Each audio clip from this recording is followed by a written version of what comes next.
I don't hear anything. We didn't start yet. We still have 1 or 2 minutes. So there's nothing yet. Okay, Yes, that's fine. yeah. We are just waiting for the attendees to join. And I think in 1 minute, maybe we will start, inshallah.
Okay, assalamu alaikum everyone.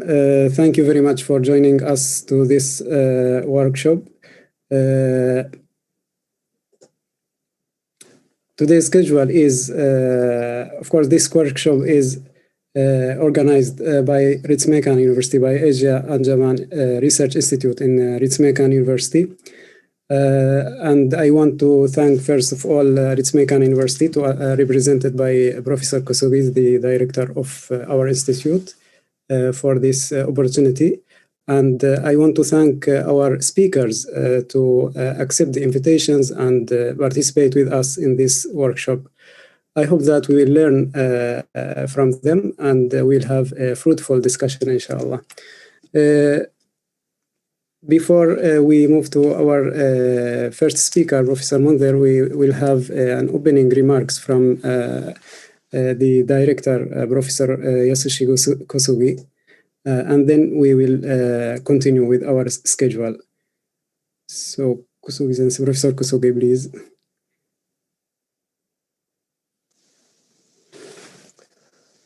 Assalamu alaikum. Good morning, good afternoon, and good evening, everyone, depending on where you. Thank you very much for your introduction, Dr. Mar.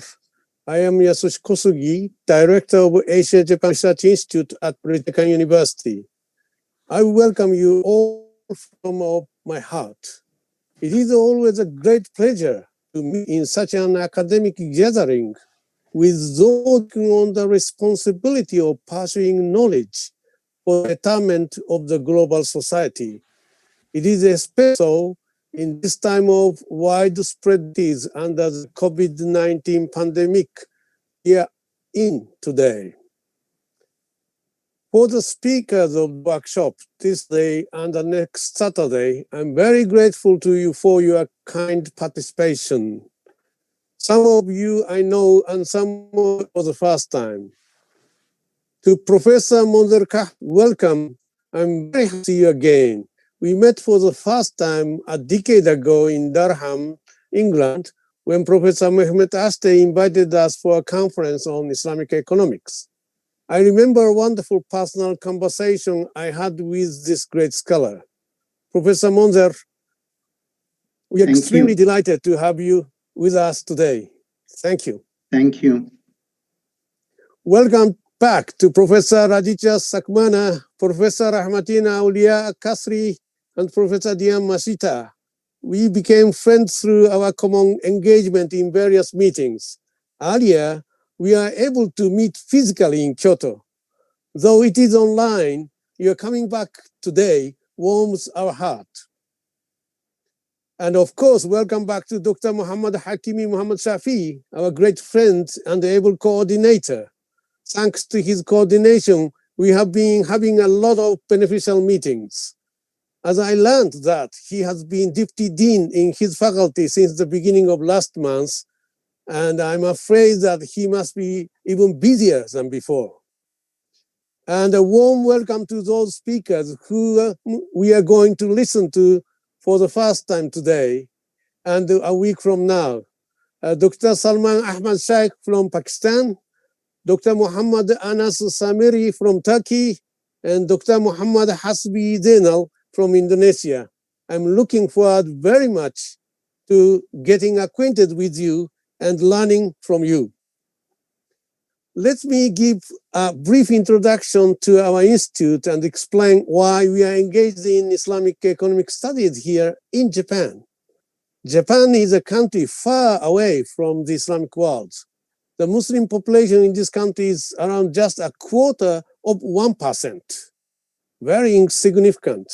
Yet, we have a great interest in pursuing Islamic economic studies. Our institute, Asia-Japan Research Institute, is a very young institute, and it was established just 5 years ago. Ritsumeikan University is among the 5 top private universities in Japan, and we are very keen to develop our research capability further. The university identifies itself proudly as an Asia-Pacific university, and that is the reason why it established our institute. For the 2 years since I became the director, we have been expanding research on Islamic Asia, if you agree with this term, or research on Islam and Muslim countries, especially on Islamic economics. Why the economic side of Islamic civilization? Well, there are many important features in Islamic civilization. The reason is that the global society as a whole is facing serious problems. Some of them are even catastrophic because of the excessive development of financial capitalism. Some scholars argue that the COVID-19 pandemic is one of the results of excessive capitalist drives. In this context, Islamic economics as a possible alternative to the capitalist way of managing economies is extremely important. Socialism once claimed to be so, but most of the socialist countries have failed in this attempt.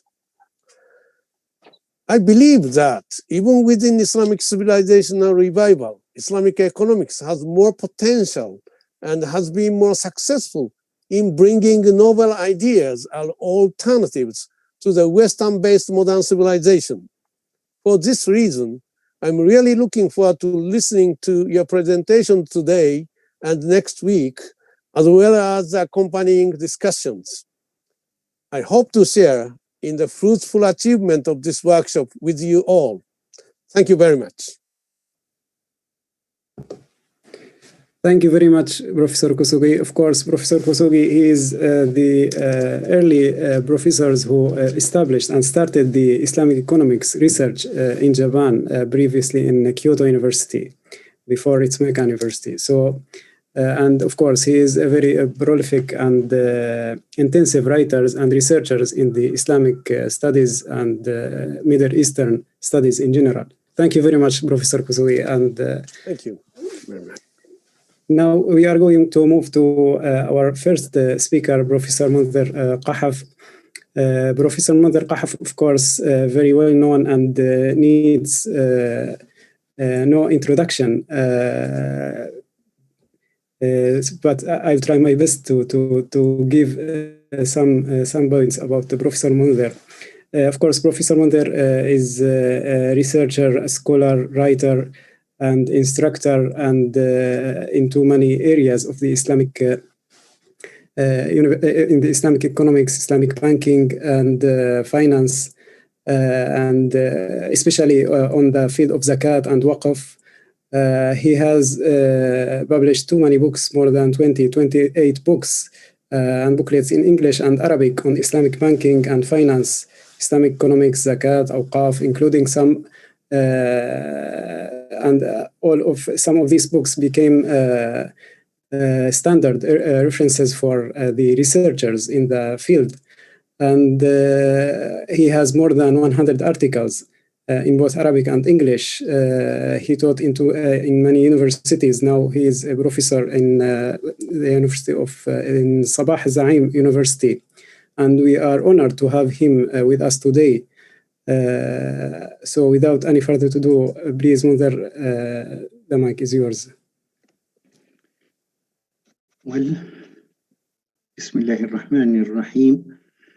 Alhamdulillahi Rabbil Alameen. Wassalatu wassalamu ala Sayyidina Muhammad wa ala alihi wa sahbihi ajma'in.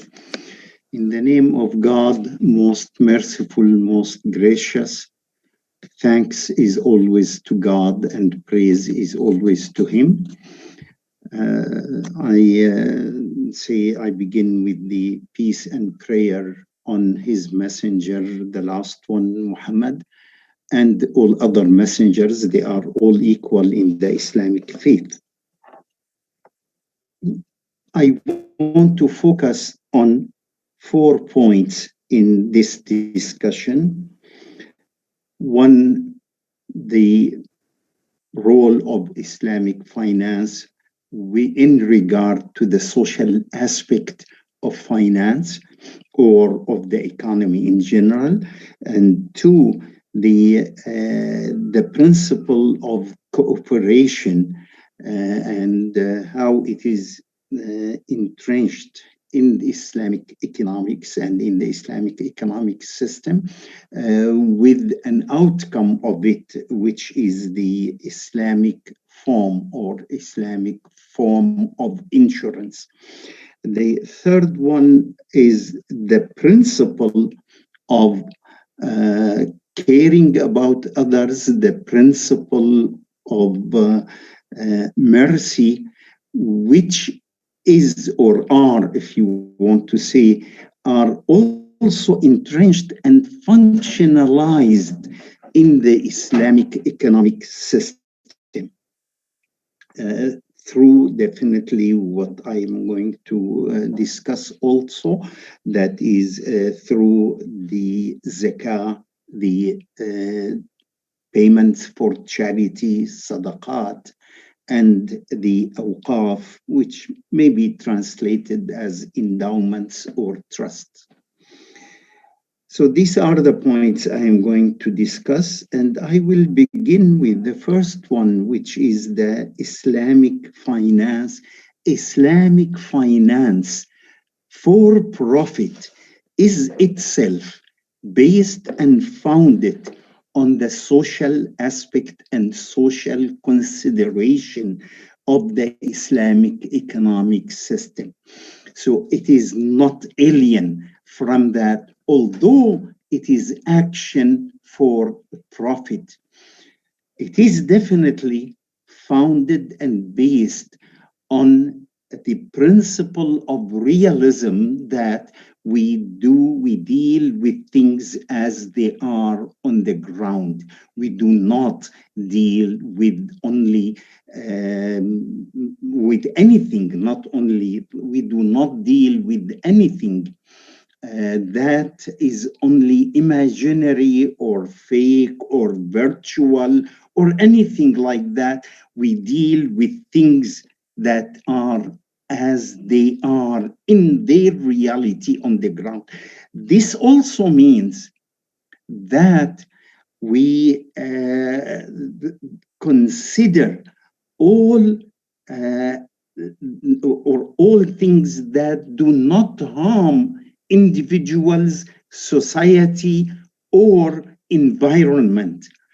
Even harming of, pieces of things that could be very remote, not only other creatures, but even things, is called in our religion part of the nothingness, and nothingness is very much hated, is very much remote, made to be remote from Islamic economics and the Islamic system in general. So the point that I want to make here is Islamic finance, even when it is for profit, deals with things that benefit or at least do not harm society, individuals, or environment.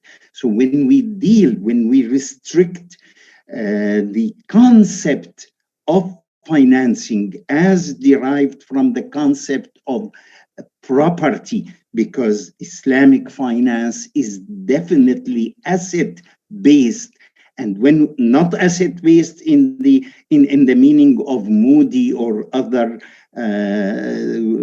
rating agencies, asset-based in the real sense that to provide any finance, you have to count on an asset that is transferred again with the finance. So when we talk about profit or for-profit Islamic finance, we talk about it as a kind of finance that focuses on things that benefit society, benefit human beings, benefit environment, and benefit creatures in general. We do not accept anything that is outside this kind of basket. Now, to that, I want to add another element which is very important and sometimes is often, I should say, missed by many writers, that is the rejection of or the implication of realism, which is the rejection of any financing of any asset that does not generate benefit, does not generate added utility. This is why, for instance, recycling of debts is not acceptable in profit-making Islamic finance. That includes, of course, all what we talk about as what we call Islamic banks.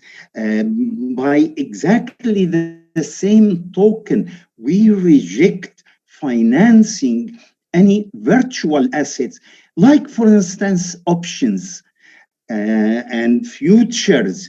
When you talk about this kind of Islamic finance being asset-based, it means that we are focusing, we are rechanneling all resources to produce and to be used only in the production and exchange of added value. When there is no added value to human beings and their environment, then Islamic finance that aims at making profit is not there. In other words, that Islamic finance that makes profit by its nature and by the nature of the concept of the asset that it can use, it is an Islamic finance that is not only friendly to society, but rather it is extremely friendly. It does not allow using financial resources outside anything that does not generate added value to humanity. Meaning that many pure financial transactions are not really acceptable in Islamic finance. I'll give a small example only and go on to the other point. That small example, does the economy increase from transferring the creditor of a debt to be X instead of Y, or the debtor of a debt to be M instead of N? There is no added value created in this transaction. And this is why we do not include in the realm of profit-making Islamic finance. We do not include trading debts or transferring debts from one bank to another or one person to another. And this is most of the fake transactions that do not produce added value that are done in the world, and where a lot of finance is being used, which we do not allow it. And we redirect all this finance to produce goods and services that benefit humanity.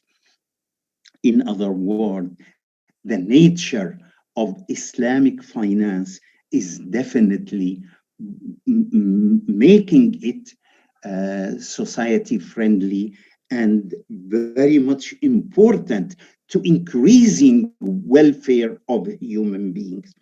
Now, of course, it is based on justice.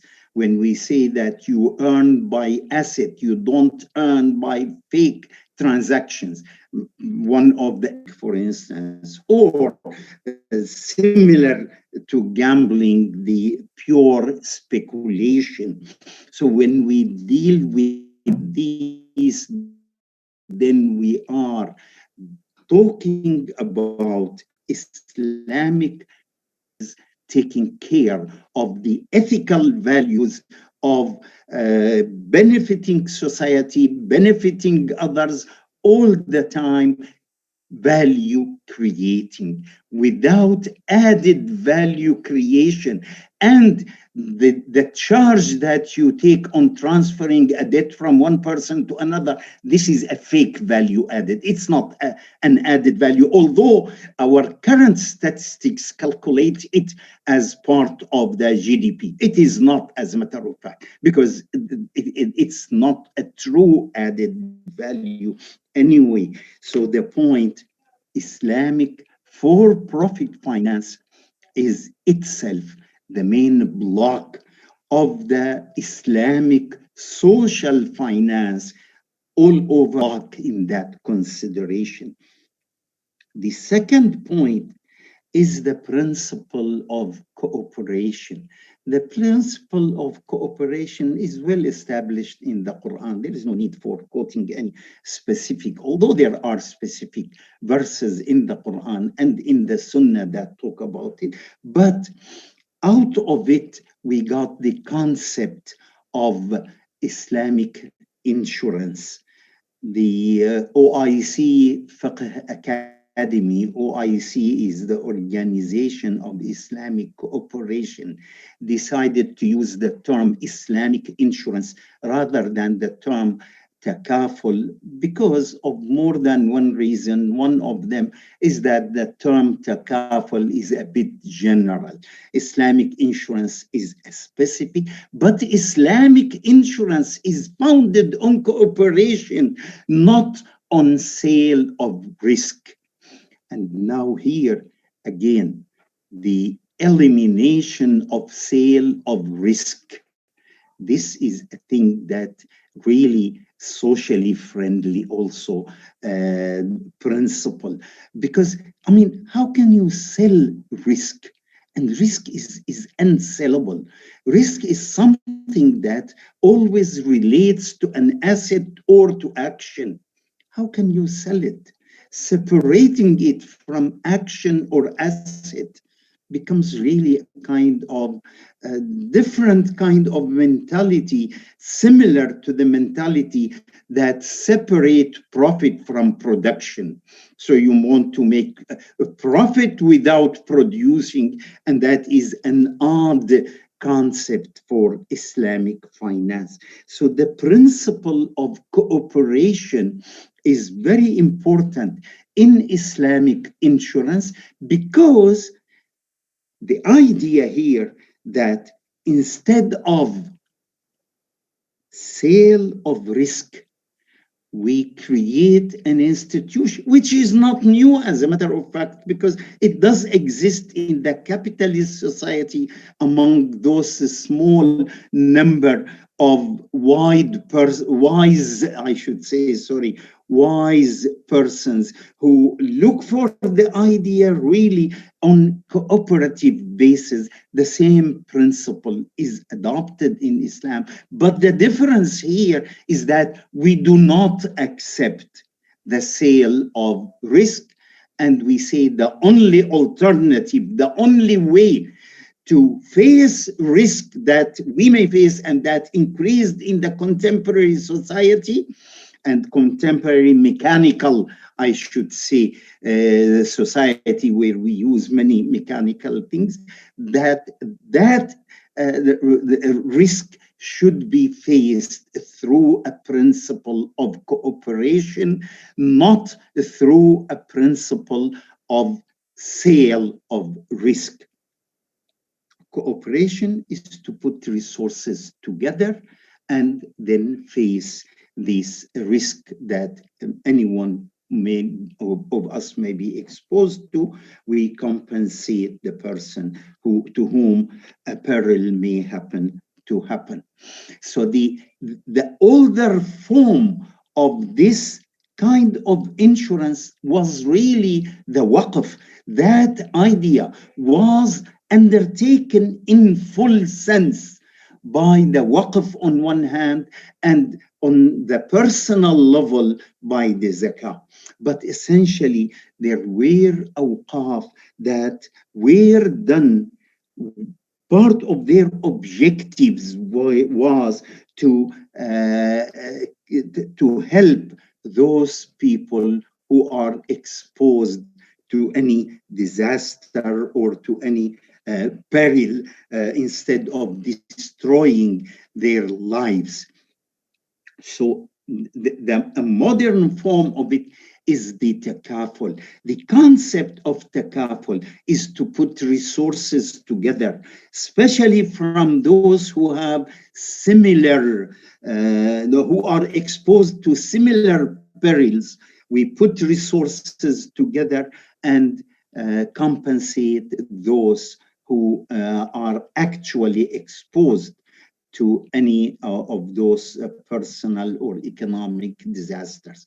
On that basis, Takaful is based, I should say, definitely, and this is where there are now, we see many writings that try to reform Islamic banks. Some of them even go a bit too extreme to say Islamizing or re-Islamizing the Islamic banks. Yes, definitely we need a reform in several areas after the actual experience, although there are many areas of excellent performance by Islamic banks, like, for instance, not financing anything that is harmful to the society or to human being.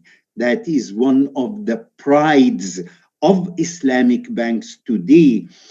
Even though they need some reform and maybe revitalizing their Islamicity again, which is fine. I mean, we can talk about it later, but my talk at this point is about Takaful companies. Unfortunately, Takaful principle and Takaful idea was hijacked by profit-making companies. There were reasons for that. We discussed them at different setting. That's not the time for them. But what happened actually, whether we like it or not, that the principle of Takaful, which must be purely cooperative, has been hijacked by profit makers, by profit lusters, I should say, and they transformed it into an entity within their entity. They establish a company that aims at making profit, to dare to manage only a fund that is a cooperative fund.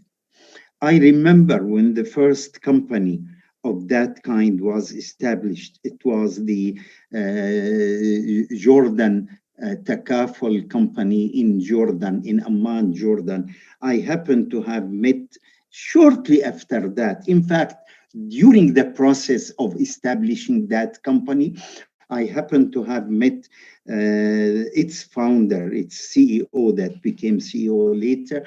And when he explained to me the idea, I looked him in the eye and asked him, did you learn that from the devil himself or from anything else? Of course, the Sharia advisor of that company who gave them that idea was really a devilish person. But anyway, subhanallah, yani, this is the way life goes. So the principle of cooperation, instead of remaining managed on cooperative basis, as we have it now in very remote areas, like for instance in the island of Trinidad, we have a cooperative insurance union based on the cooperative principles, and it is still managed on cooperative basis, not on for-profit basis, as what happened to almost all the Takaful companies in the world today. So we need to go back really to reform the Takaful company and go back to create them either on the basis of Waqf, as one of the scholars suggested, or on the basis of pure cooperation, both in contribution and in management, without having a profit maker among them to control and manage and create problems really in reality for Islamic insurance companies, Takaful companies in today's world.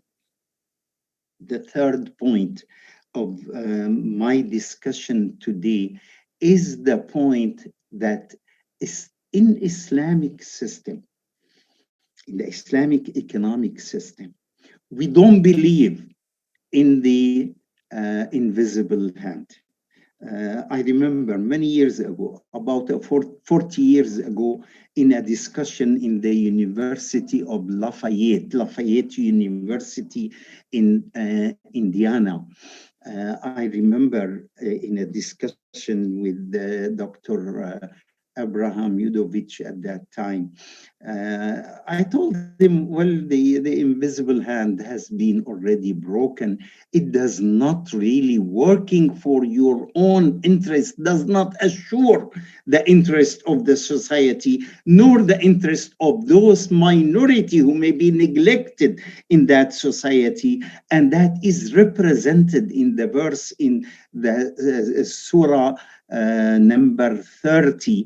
No, sorry, it's Surah number, what is it? 30, in Surah number 36, in the verse number 47, that translates as, why should you ask us to feed those whom God could have fed? So, and that is the invisible hand, which we do not accept in Islamic economics.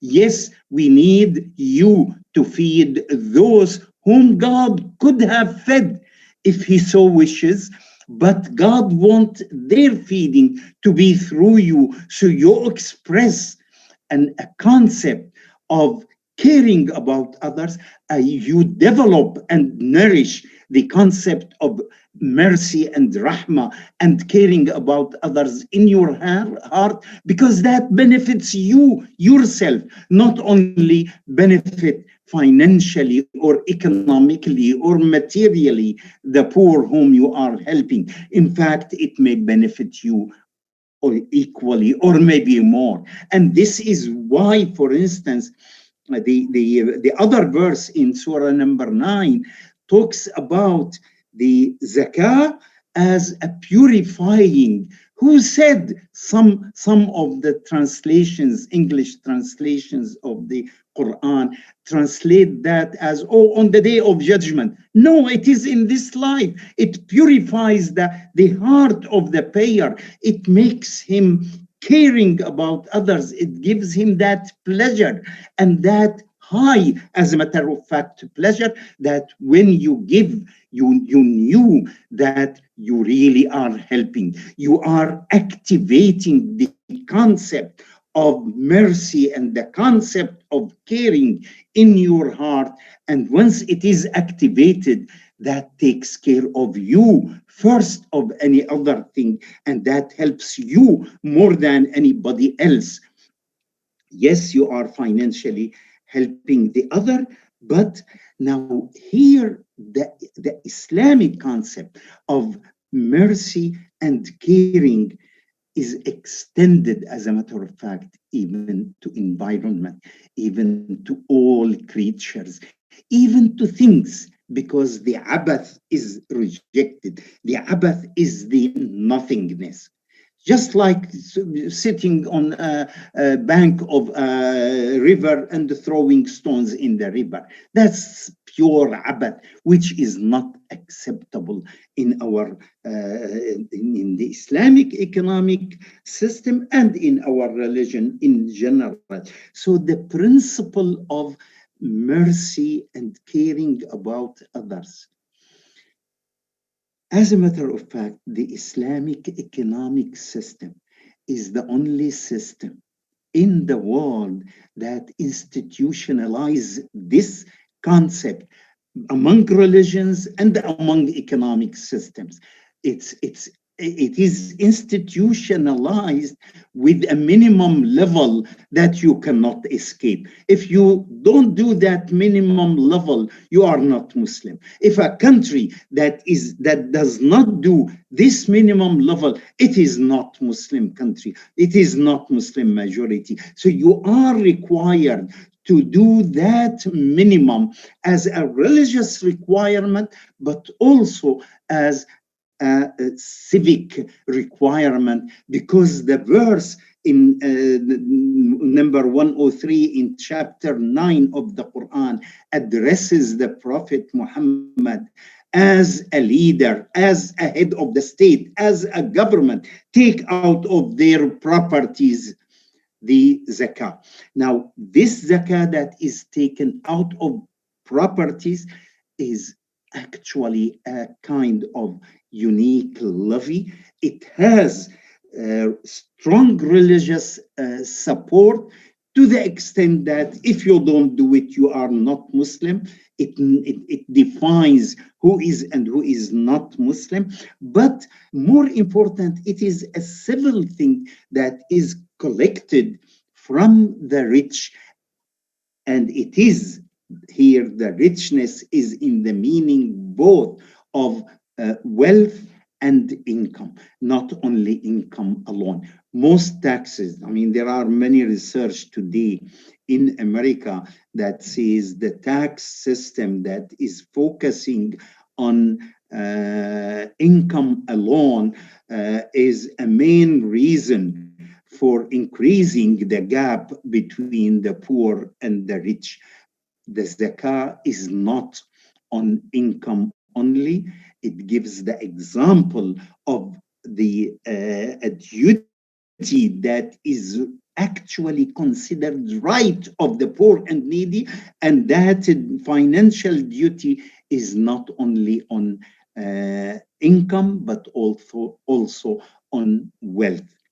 There are several estimations. I should say the zakah obligation in any country would make something between 2.5% to 3%, up to 7 to 7.5% of GDP. There are several studies. I made one of them earlier, and many other studies came after mine in different countries, that zakah can actually bridge the gap between the poor and needy.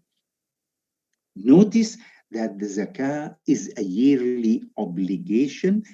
it continues year after year, and who said not one of its objective is not to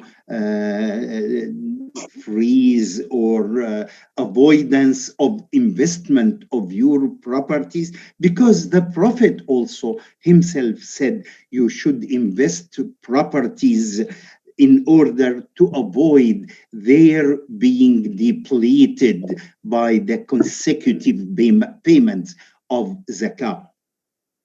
So the zakah then is a minimum obligation, but throughout history, Muslims did a lot more than zakah. Muslims throughout history were not satisfied to pay their zakah alone. They were paying their zakah, and zakah used to be distributed immediately. Even there are many narrations from the historical narrations that the zakah used to be collected and distributed very quickly and immediately to the poor and needy. But historically, Muslims were not sufficed by zakah alone. Actually, the Quran calls on making charity a lot more than it calls on the obligation of zakah. We have about 167 verses that talk about voluntary charity and encourage them, whereas there are about 28 to 30 verses that talk about the obligation of zakah. And in the sayings of the Prophet, peace be on him, also there are many references to the charity. In fact, one of these kind of charities are very marvelous. Like the Prophet narrates from God. God says that I was hungry and you did not feed me. How come, Lord, would you be hungry? He said, a person X was hungry and you knew about that and you did not feed him. And if you have fed him, you would have seen me there as if you are fed, as if you have fed me. So the idea is so strong in the hadith that Muslims, as a matter of fact, did multiples of the zakah through voluntary donations. And they have given historically a lot of voluntary donations. There are many stories about this in history and also in present day. Definitely, if we want to talk, the voluntary donations are several multiples of the required zakah. Now, one of these voluntary donations is a kind of unique form, although it was not invented by the Prophet Muhammad, peace be on him, or by his companions, but yet the Prophet Muhammad apparently did not know about past experiences, because when he suggested to Umar ibn al-Khattab, he suggested a unique form of endowment. He did not suggest a waqf like it was done by in other societies. There are reports that in ancient Egypt and in ancient Rome, there were some kind of endowments, but these endowments were exclusively in the hands of the religious quarters and religious ranks. Now, the Prophet ﷺ, peace be on him, when he advised Umar ibn al-Khattab, his companion, to create an endowment, a waqf, he advised him to make it civil. He told him, hold on to the property itself, though so it cannot be inherited by anybody. It can, any of your heirs. It cannot be sold. It cannot be disposed of, and assign its fruits to the poor and needy and their likes. So Umar ibn al-Khattab did that, and he kept himself as the manager. The word that became to be used historically is mutawalli or nadir, manager of this endowment, of this waqf. And when he died, he did not assign the imam of the mosque or the khalifa who will succeed him after him. He did not assign either of them as the manager of his waqf. He assigned his daughter as manager. So, and after her, he said, well, anybody from our descendants of the Khattab family.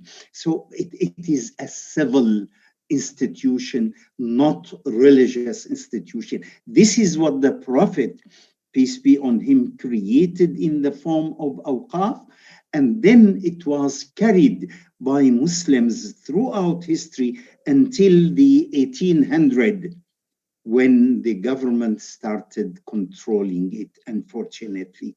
In the mid-1800, the first attempt, the first successful attempt, I should say, to control it was the creation of a ministry of awqaf in the Ottoman state, and that was really what took the awqaf from being a civil to become an addendum to the public sector, with all the the bureaucracy and the mismanagement of the public sector.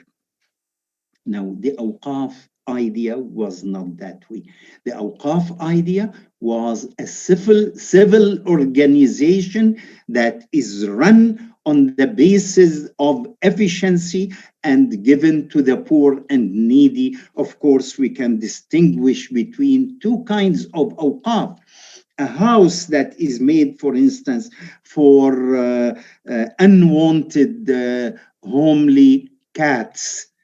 There was a house in Damascus for that, and I knew it. I visited that. Damascus is my hometown when I was born. I visited that house more than once, and I knew it. It was definitely, at my time, it was in the hands of the government, and it was really neglected, and no cats were in it, but it was used, or rather abused, by the government for other objectives.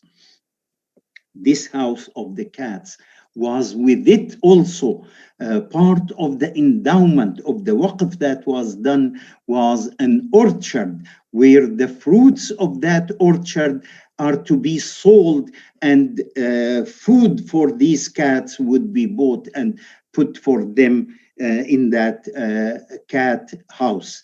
The cat house still carries the name as cat house even today, but it is, as I said, used for other objectives.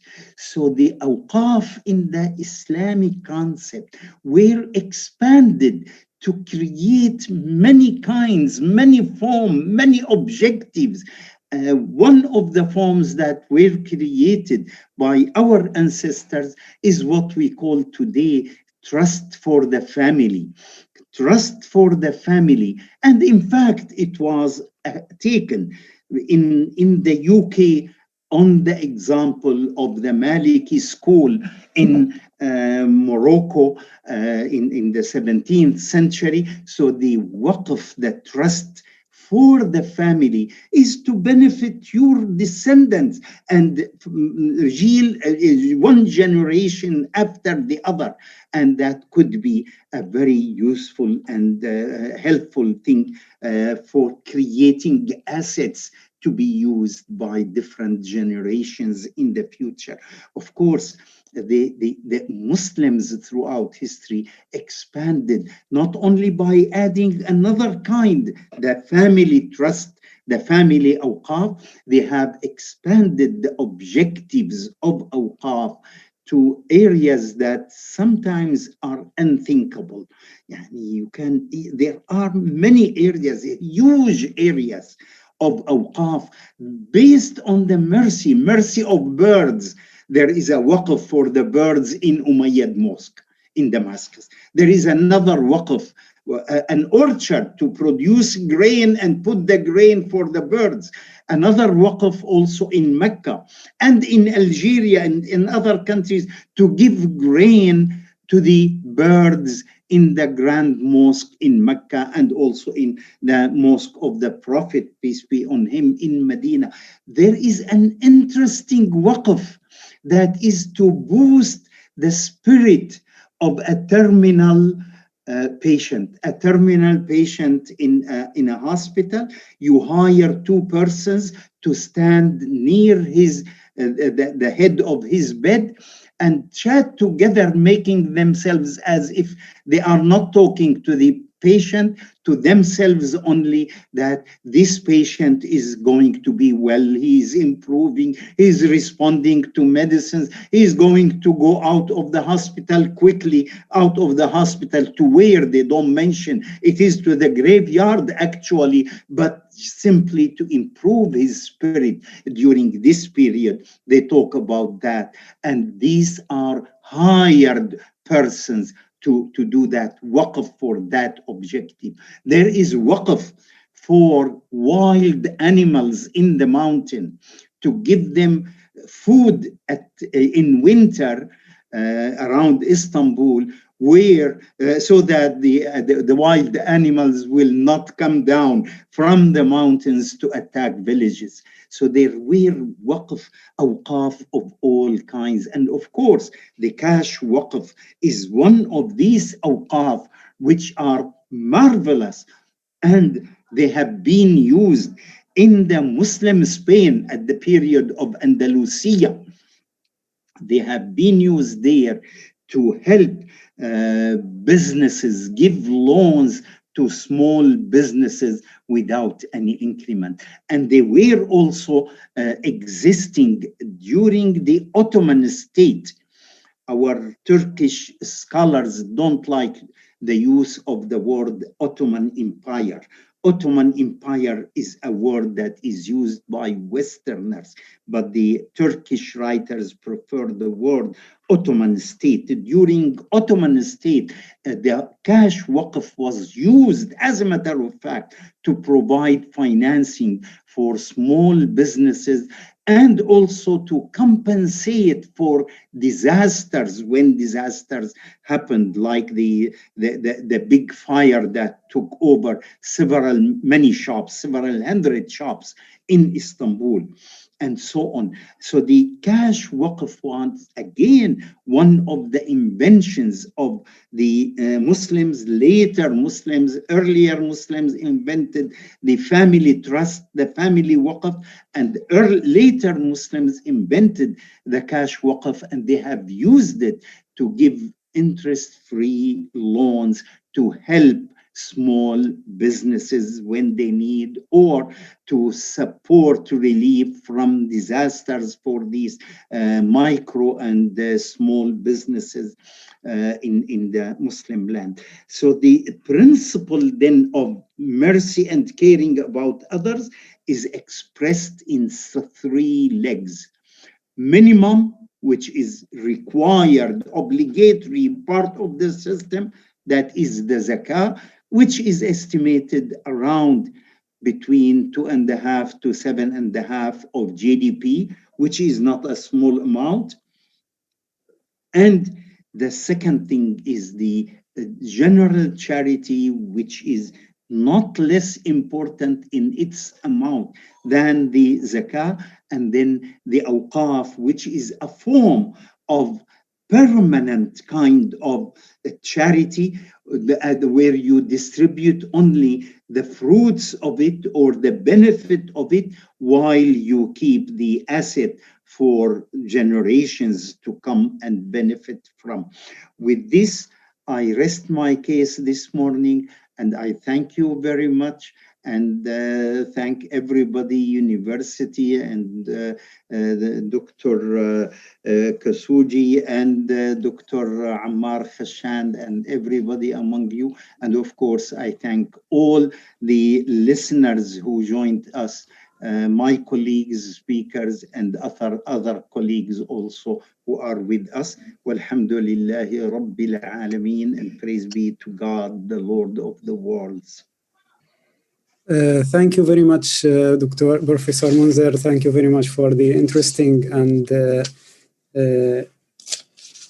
presentation, which covered basically the framework or the frame of the Islamic economics in general, and especially the social element of that of the Islamic economics.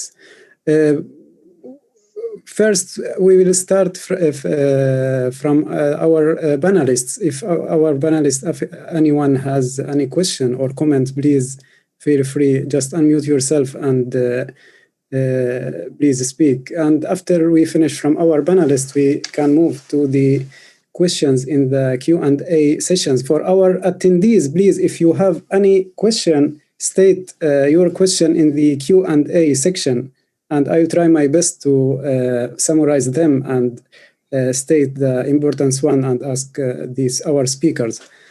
So we will start from the panelists. Please, professors, if you have any questions and comments. I have Dr. Ammar. Yes, please. Assalamualaikum, Prof. Munzer. It's really enlightening discussions that you have delivered just now. I want to get your comments on your last point when you say that the Ottoman state, the cash waqf was used for financing for small medium. In the context of Indonesia, small medium enterprise was normally handled by Islamic microfinance or Baitul Mal wa Tamwil or Islamic cooperative. But in the context of like Bangladesh, we have what I know is a social investment bank, where it is a bank, not like Baitul Mal wa Tamwil, not like a Islamic cooperative, where we know that the bank is normally, having a profit orientations. So my question is, how do you see if the cash waqf is used by bank, whereby the orientation is profit? Bank, we know that they have shareholders and then do not, help much on the small and medium enterprise, but they use cash waqf. So how do you see these things? It is kind of innovations, or it is kind of exploitations of the cash waqf? Thank you, Prof. Munzer. The banks use their own depositors as we know them. Cash waqf is a different concept, and if it is implemented in the kind of in some institutions in Bangladesh or any other country, as such, it will be a good idea. But definitely, there should be financed not on profit basis. Now, the idea of cash waqf is to give finance to those who need it mostly, and then make a plan to pay it back. Now, that's the idea of the cash waqf. Now, in the process, sometimes it may be lost. The debtor may not be able to pay back, which is fine. Then and there are some cash waqf, many I should say rather, cash waqf, after 2-3 generations, they died out because they were debtors were not able to pay back. And this was an issue that has been discussed in the 1900 and the early 2000 in the among Ottoman scholars. how can we do that? And some people suggested some ideas which were really not acceptable, but and they were implemented in some cash waqf, like adding a charge that so we assure the continuation of the property. So I think the continuation of the cash waqf should come essentially from the new cash waqf. It's not a one-time give and that's it, and then cash waqf remains and remains forever. Definitely, when you use it for giving loans, some of these loans may not be paid back. And definitely then you need someone to volunteer the managerial expertise in it. You need someone, either voluntary workers to work on it or someone to pay for them. So you need resources to pay for the workers, or at least some of them. So definitely the idea of cash waqf, it must work on the concept of flow, not a concept of a stock. We got a stock and then we work on it only. Grameen Bank is a bank, and it charges the micro users that it gives, and sometimes it uses harsh ways in collecting its dues from them, as came in the reports, in the press reports. But Grameen Bank depends essentially also on donations, international donations, and some national donations that come to it. So it has a sense of being a waqf, although it was not named that way and was not declared that way, but it's a bank that does not have capital of its own. Its capital was created by donations from international organizations and from also some national organizations inside Bangladesh. It is a unique kind of bank, and definitely it made a lot of help for the micro users. Yes, although there are reservations on some of their practices, but in their total, they did a lot of help, no doubt about that. So the concept of waqf, in a sense, exists in Grameen Bank, because all these donations were given as capital equity. Of course, nobody makes profit out of it, but capital equity to be used for the beneficiaries of the Grameen Bank, the micro businessmen and micro craftsmen. Okay. Okay, thank you very much. Any other questions or comments from our panelists?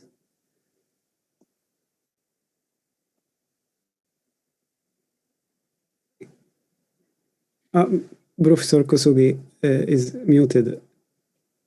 Yes. Thank you very much, Professor Kafa, for wonderful presentation and enlightening. Now, I have two questions.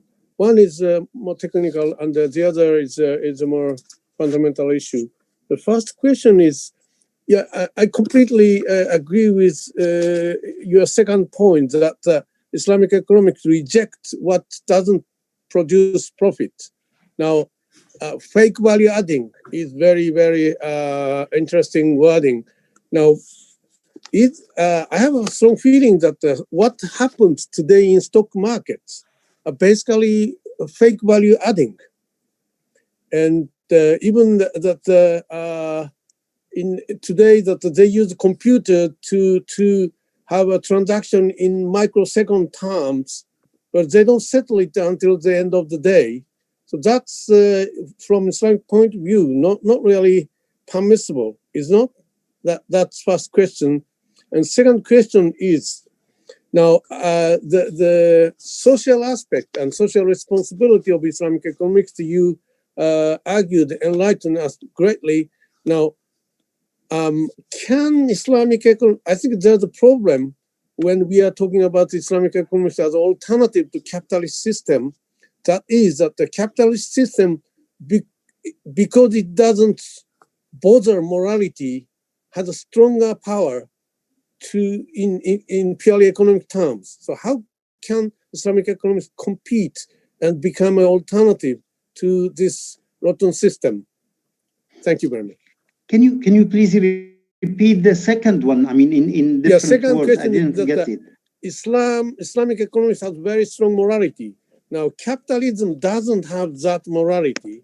And many people are critical of current capitalist system because it's immoral in many ways. It's just simply making money for the richer people.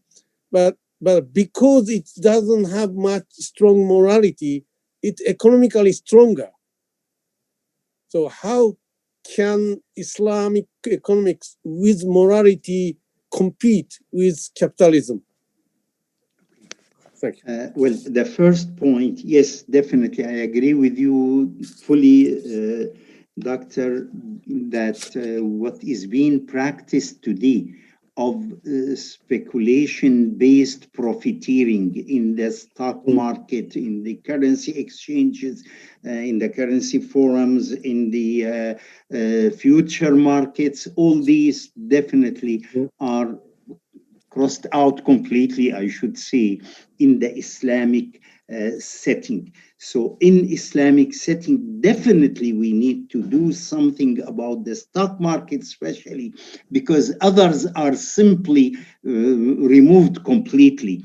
The stock market remains that what is the difference between buying a stock to be really a contributor, an asset holder in that company, a partner in a sense in that company, or buying it on speculative basis, only on ticking the prices. The difference may not appear quickly, but definitely it appears in certain practices like day trading, for instance. The concept of day trading is not permissible in our Sharia, as a matter of fact, because it's only speculative in the stock market. Other things, other tools, other instruments can be used also, and policy measures can be used to distinguish between speculation and real investment in stocks. In stocks, definitely we need a secondary market, but the secondary market should not be really speculative. It should be for the intention of exchanging your property from one to another, etc., to give that flexibility to investors. So, but definitely there are ways to restrict that. I mean, these are discussed by many economists. Like, for instance, why should the stock market work 7/24? It's enough to work 2 hours a week. We don't need really more than 2 hours a week to have the liquidity in the market, etc. The concept of morality in the Islamic economic system is in fact blended with the production. The ideal example is given by some of the writers, Islamic writers, who said you would see the whole world being in his pocket, but not a single part of it in his heart. So this is the difference where we make economically Islamic jurisprudence, all of it, what is known as fiqh al-mu'amalat, is based on profit maximization. So economically, we maximize profit. In Islamic finance, we implement economic justice, that you earn if you own an asset and you earn through it, but if you don't own an asset in Islamic finance, you don't earn. So here, but then when it comes to the amendment of that, the spirit of the social contributions, social responsibility, social justice comes outside the field of production. When you produce and exchange, it is said in our fiqh, in the classical fiqh, even many years ago, that all the exchange contracts are built on being meager, on being very selfish, on selfishness, on maximizing your own profit. But then here you maximize the profit and there you give. That's the point. When you maximize your profit, you don't touch anything haram, because that maximization of profit within the boundaries of what is permissible makes you avoid the social harms, also major social harms, like trading options or like trading anything that is fake. So you only use finance and trade, etc., in things that create added value. And when it comes to the social aspect, yes, definitely there are very strong social measures, like transferring 2.5% to 7.5% of GDP from the rich to the poor every year. So that is a big measure also itself, the obligatory zakah, and then of course the others. Thank you very much. Thank you. Thank you very much. I think we are on time. We have too many questions from our attendees. I think most of them asking about the cash waqf, and I think already Professor Munzer addressed the cash waqf issues. And one other conceptual question, maybe, what do you think, Professor Munzer, what do you think about the concept of what is the scope of Islamic economics? Because when we talk about Islamic economics, especially, for example, in Indonesia, it's limited to some kind of banking and finance. So what is your point of view about the Islamic economics scope in general? Yeah, I mean, often this is an important issue, in fact, because yes, Islamic banks are aspect of Islamic economics, but we need other institutions for social justice. We need institution of zakah, of awqaf. We need institutions that limit the profiteering which exists, unfortunately, in all societies today. Definitely more in America than outside. We need not to separate the financial sector from other sectors, which is in the American system, in the financialized capitalism, is very much separated. You earn now without producing and with being practically and in reality only parasitic. So once all these are changed, these are big changes in the finance and in the banking and in the actual economy. If I am asked what is the most important point in Islamic economics, which is the most important lesson you want to teach, I would say development. Definitely, the Islamic development theory is very, very important and is essential. It depends on developing the concepts within the human beings, the institutions within the human being, and then create the outer concepts and the outer institutions based on that. So once we change the institutions inside, we can create the effective, productive person. That's what we need. And this is, in fact, in my opinion, is the most important section that I love to teach of Islamic economics, a lot more than Islamic banking or even Islamic finance. So development is extremely important and is very often neglected, especially by many of those. To take an example, I mean, I have attended a couple of times this celebration of Islamic economics in Indonesia in November, I think, and even I attended on Zoom the last meeting last November. But essentially, it was a celebration not of development, not of changing the effective person, the effective human being, the effective woman, the effective youth. These changes, in my opinion, and these areas is most important. Thank you very much, Professor Munzer. I think we are on time. We are already a little bit late. Thank you very much, Professor Munzer, for the interesting presentation and informative lecture.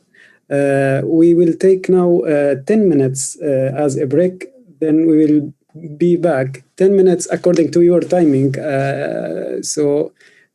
Just time 10 minutes from now, and we will be back to continue, inshallah. Thank you very much. Thank you. Thank you, Professor Mazurkaf. Thank you. How are you, Professor Yesusi, Kosugi? Yeah, thank Prof. you. Anthony? Thank you. Professor Dan. Alhamdulillah. It's Nice to see you. today. Nice to Yeah. see you. Healthy issue is very important at the moment. Thank you. Yes, thank you. Thank you. Thank you. Nice to Nice see you seeing too. Thank you very much. Thank Thank you. you for everybody. Yes, thank you, Dr. Hamza. Thank you. Thank you. Thank you.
Okay, greetings again. Welcome again. Sorry, we are late, maybe 1 minute.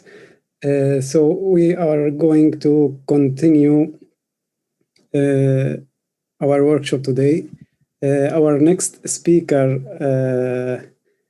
is Dr. Rahmatina. Is Dr. Rahmatina here yet? Oh, yes. Okay, so our next speaker is Dr. Rahmatina Awaliya Kasri. Dr. Rahmatina is a professor and the head of the Center of Economics and Business in University of Indonesia. Professor Rahmatina, of course, got her PhD from Durham University. And today she is going to share with us about the role of digital economy in revitalization of Zakat and Waqf institutions in Indonesia. She will share with us also some empirical findings related to the subject. So, Professor Rahmatina, please.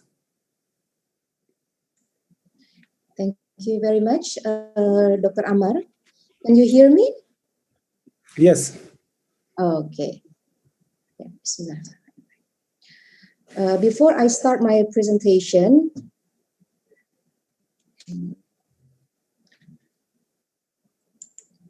I would like to greet Professor Kosugi, the director of Asia-Japan Institute. Prof. Kosugi, thank you very much for inviting me to this important workshop. I think the last time we met was in Durham 2013 or 14, yeah? And I'm very happy to see you again today. And then I would like to greet as well, Prof. Monzer Kaf is not here anymore.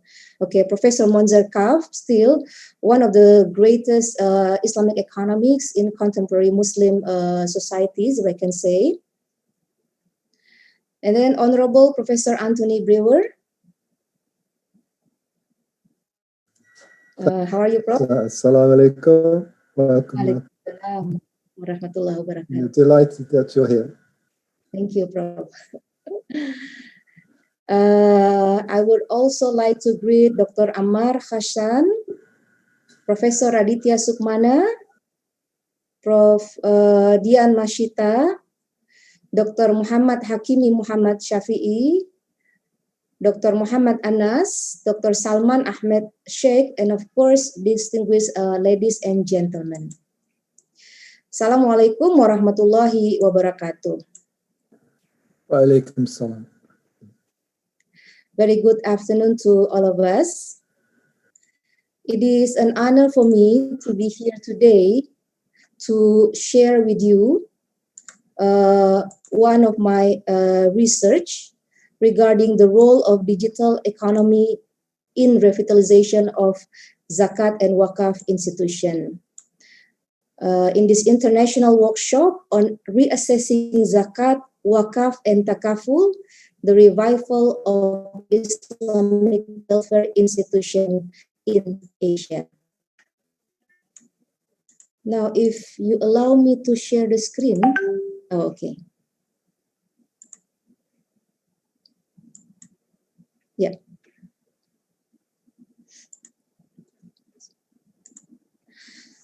Okay. This is the title of my presentation today. And this is the outline of my presentation. I will start with brief introduction regarding the development of Zakat and Waqf in Indonesia, as well as the latest trends in digital donations globally and also in Indonesia. And then I will present two case studies regarding the digital Zakat and digital Waqf from Indonesia case studies. These two empirical case studies are based on two papers that I wrote with my colleague from University of Indonesia. The papers have been accepted for publication and inshallah will be soon available for public. And finally, concluding remarks, trying to provide some insights regarding the role of digital technology for revitalization of Zakat and Waqf in general.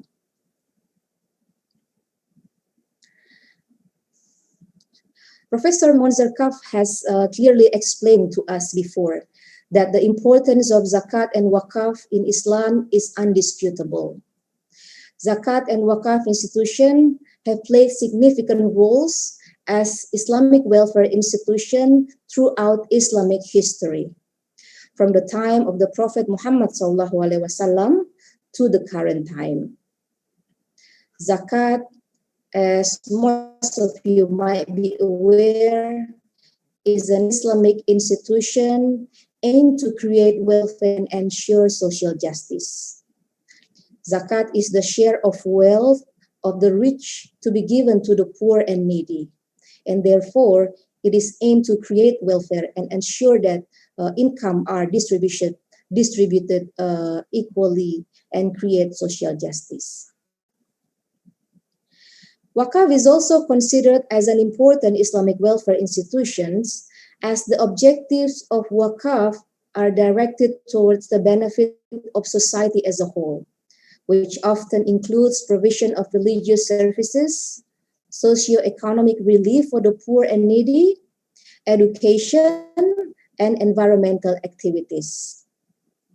Professor Monzarkaf has also enlightened me, to be more precise regarding the history of Zakat and Waqf, especially Waqf, that it was originally derived from tradition of Egypt and Rome, but then developed by Prophet Muhammad SAW. He also explained about the first Waqf made by Umar bin Khattab, the land of Khaybar, and also share some historical evidence that Waqf have been successfully used, especially during the time of the Ottoman states, and also cash Waqf has been given to small, medium enterprises who need fund for their business. And Waqf has also been used for providing social services, such as hospital. So there was hospital in Damascus, if I'm not mistaken, during the Umayyad period, which was fully financed from Waqf funds. So the doctors, the nurses, the facilities, the medicines were all provided from Waqf fund. And there was also time during the Ottoman period in several cities in Turkey, in Istanbul. There are several cities in which almost 3/4 of the buildings are part of Waqf properties. So this is again evidence that Waqf and Zakat, of course, is important Islamic welfare action, each of them, and they provide benefit towards society as a whole. However, it is also suggested that the role of Zakat and Waqf in Islamic civilization have deteriorated in the last few decades. Albeit nowadays, there are some efforts to revitalize the role of the Islamic welfare institution in contemporary Muslim societies. And I'm happy today that the topic of the workshop, which I think is a part to revitalize the role of Islamic welfare institution in contemporary Muslim societies. Now, what about in Indonesia? As the world's country, the potential of Zakat and Waqf in Indonesia is considered very high.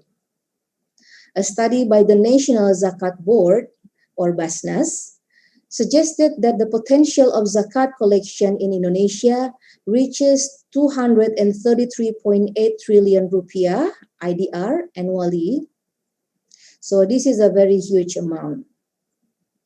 And then when we talk about Waqf, the Indonesian Waqf Board, or BWI, noted that the potential for Waqf assets in Indonesia reaches 2,000 trillion rupiah per year. with a total area of Waqf land reaching 420,000 hectares. Meanwhile, the potential for cash Waqf is estimated to be 77 billion rupiah annually. More recently, the Minister of Finance of Indonesia, Ibu Sri Mulyani, mentioned that the national potential for Waqf from 74 million Indonesian middle-class people is around 217 trillion rupiah, or equivalent to 3.4% of Indonesia's GDP. So the potential of Waqf is Indonesia is very big. And in general, Indonesia is also reported as the most generous country worldwide, according to the World Giving Index published by the Charity Aid Foundation.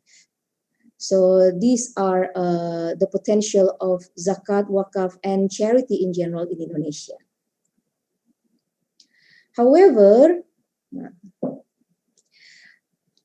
some of you might be aware of this. The actual collection of Zakat and Waqf have been far below their potential. The collection of Zakat in 2020 was only 13.2 trillion rupiah, or only around 6% of its potential.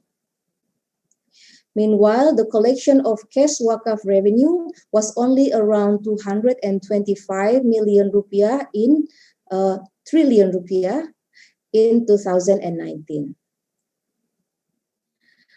Now, a possible problem behind the poor collection is presumably the lack of use of digital technology in collecting Zakat funds and also cash Waqf.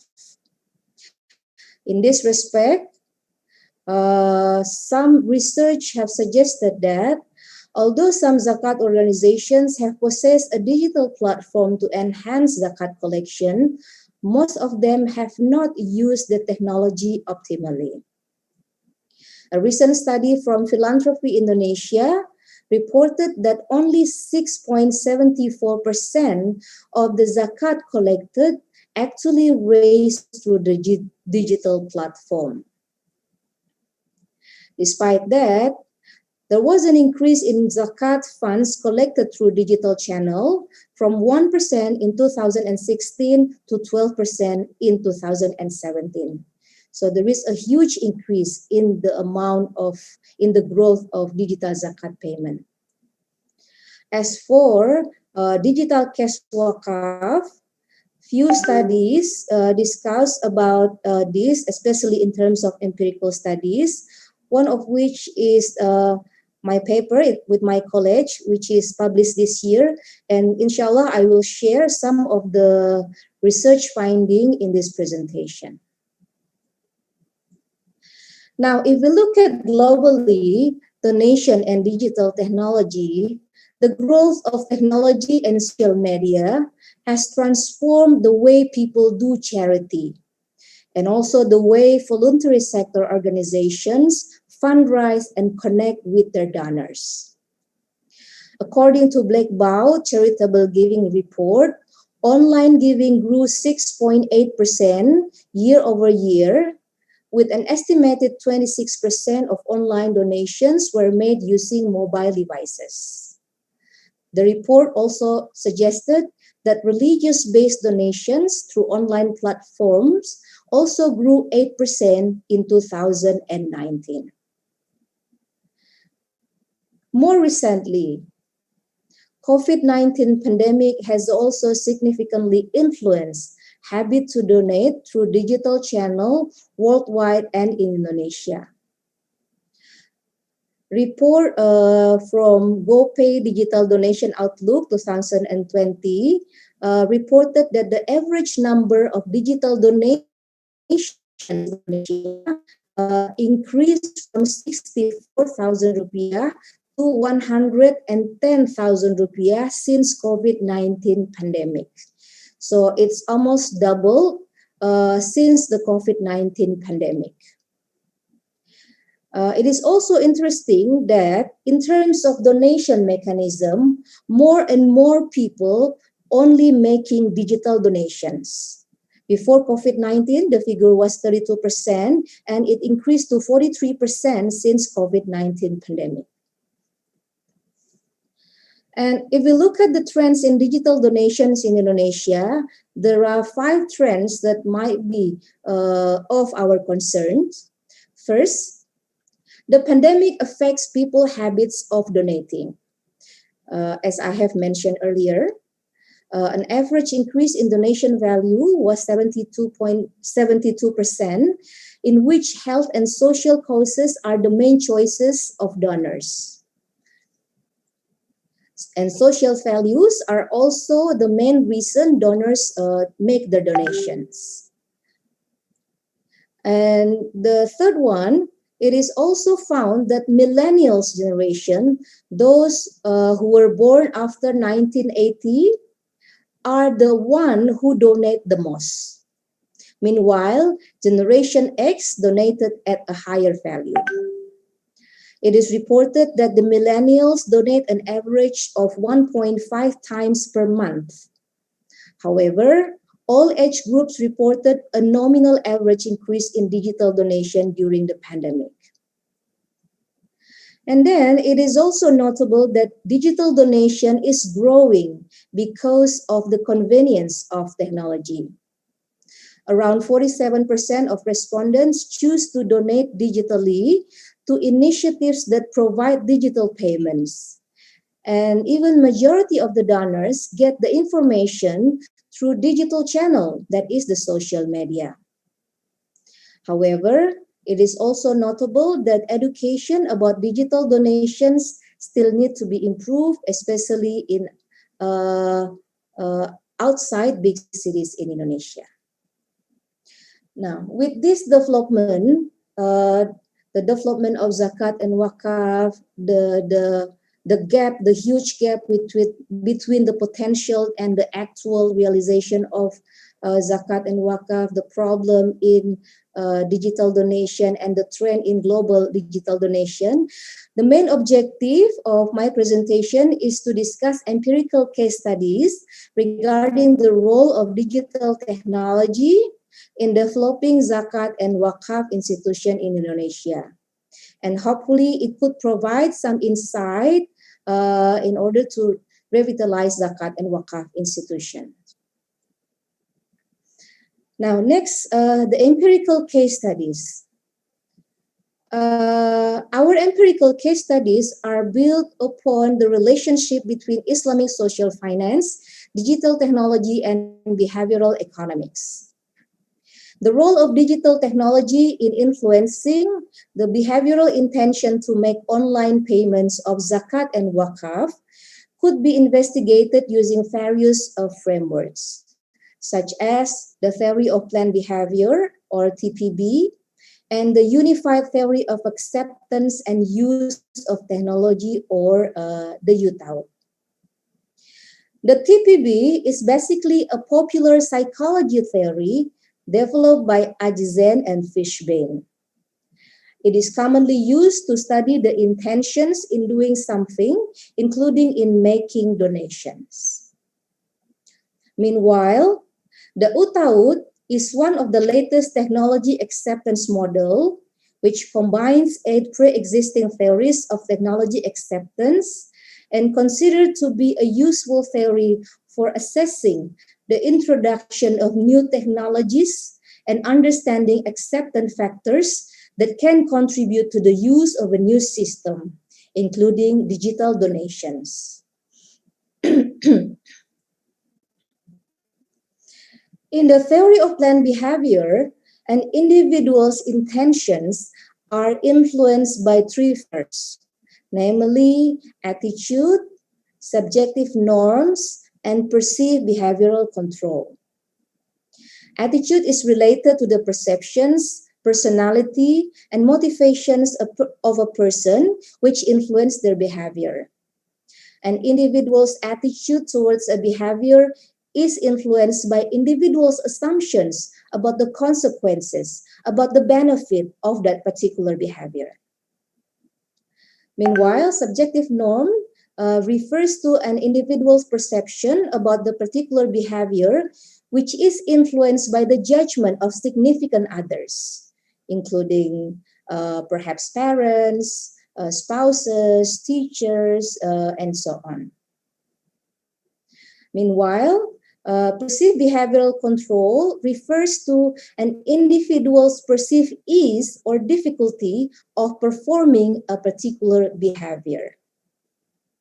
Now, the TPB framework could and have been extended to include more factors such as knowledge, religiosity, and so on, and have been used in several studies related to intention to do zakat. Now we move on to the next theory, that is the unified theory of acceptance and use of technology. The Utaud model is considered to be the most predictive model associated with predicting intention to adopt and utilize new technology. In the model, four main factors give the greatest significance in influencing the intention and use of technology, namely performance expectancy, effort expectancy, social influence, and facilitating conditions. These are the definition of the factors. Performance expectancy refers to the degree to which an individual believes that using the system will help him or her get benefit in doing something, such as job performance. Effort expectancy refers to the degree of ease associated with the use of the system. Social influence refers to the degree to which an individual perceives the important belief she or he should use the new system. And finally, facilitating condition refers to the degree to which an individual believes that an organizational and technical infrastructure exists to support the system's use. And in its development, the Utaud has been developed into extended Utaud, similar to TPB, where additional factors could be included in the model in making the predictions.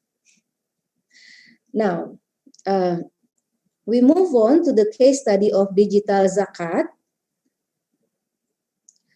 Basically, these are our hypotheses. There are five factors. There are five hypotheses, that zakat literacy, performance expectancy, effort expectancy, social influence, and facilitating conditions are all positively and significantly influence the behavioral intention to use online platform to pay zakat. Now, these hypotheses are developed after reviewing several literature, as you can see in here. And to test the hypothesis, we use quantitative research method using the Utaud framework. We collected primary data through online questionnaires. By using purposive sampling, we managed to get 223 respondents who ever pay zakat through online platforms. And subsequently, we analyzed the data by using structural equation modeling. And these are the research findings. As you can see in front, the findings show that performance expectancy, effort expectancy, facilitating condition, and zakat literacy has a significant positive effect on the intention to use an online platform to pay zakat. However, social influence, that is the influence of significant others, from parents, from spouses, friends, and so on, is found to be insignificant. There are several reasons behind this result, including the benefits of using digital zakat payment, the online zakat payment program that is still very new in Indonesia, and the personal feelings of responsibility that influence the social influence.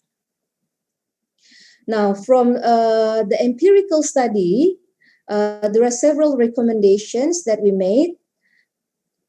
First, zakat management should make sure that its system increases the effectiveness and efficiency of payment, and create the easiest way for people to make a zakat payment through an online platform. This is correspond to the findings that performance expectancy is positively and significantly influence the intention to make online zakat payment. The second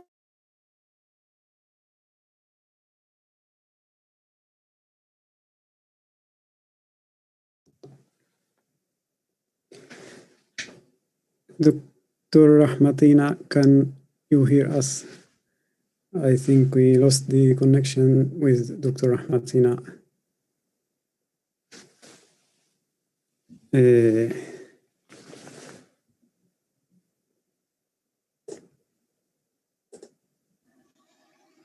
Yeah, we couldn't also hear her. Yes, sorry for that. I think we lost the connection with Dr. Rahmatina. Just please. Okay, maybe she will be soon.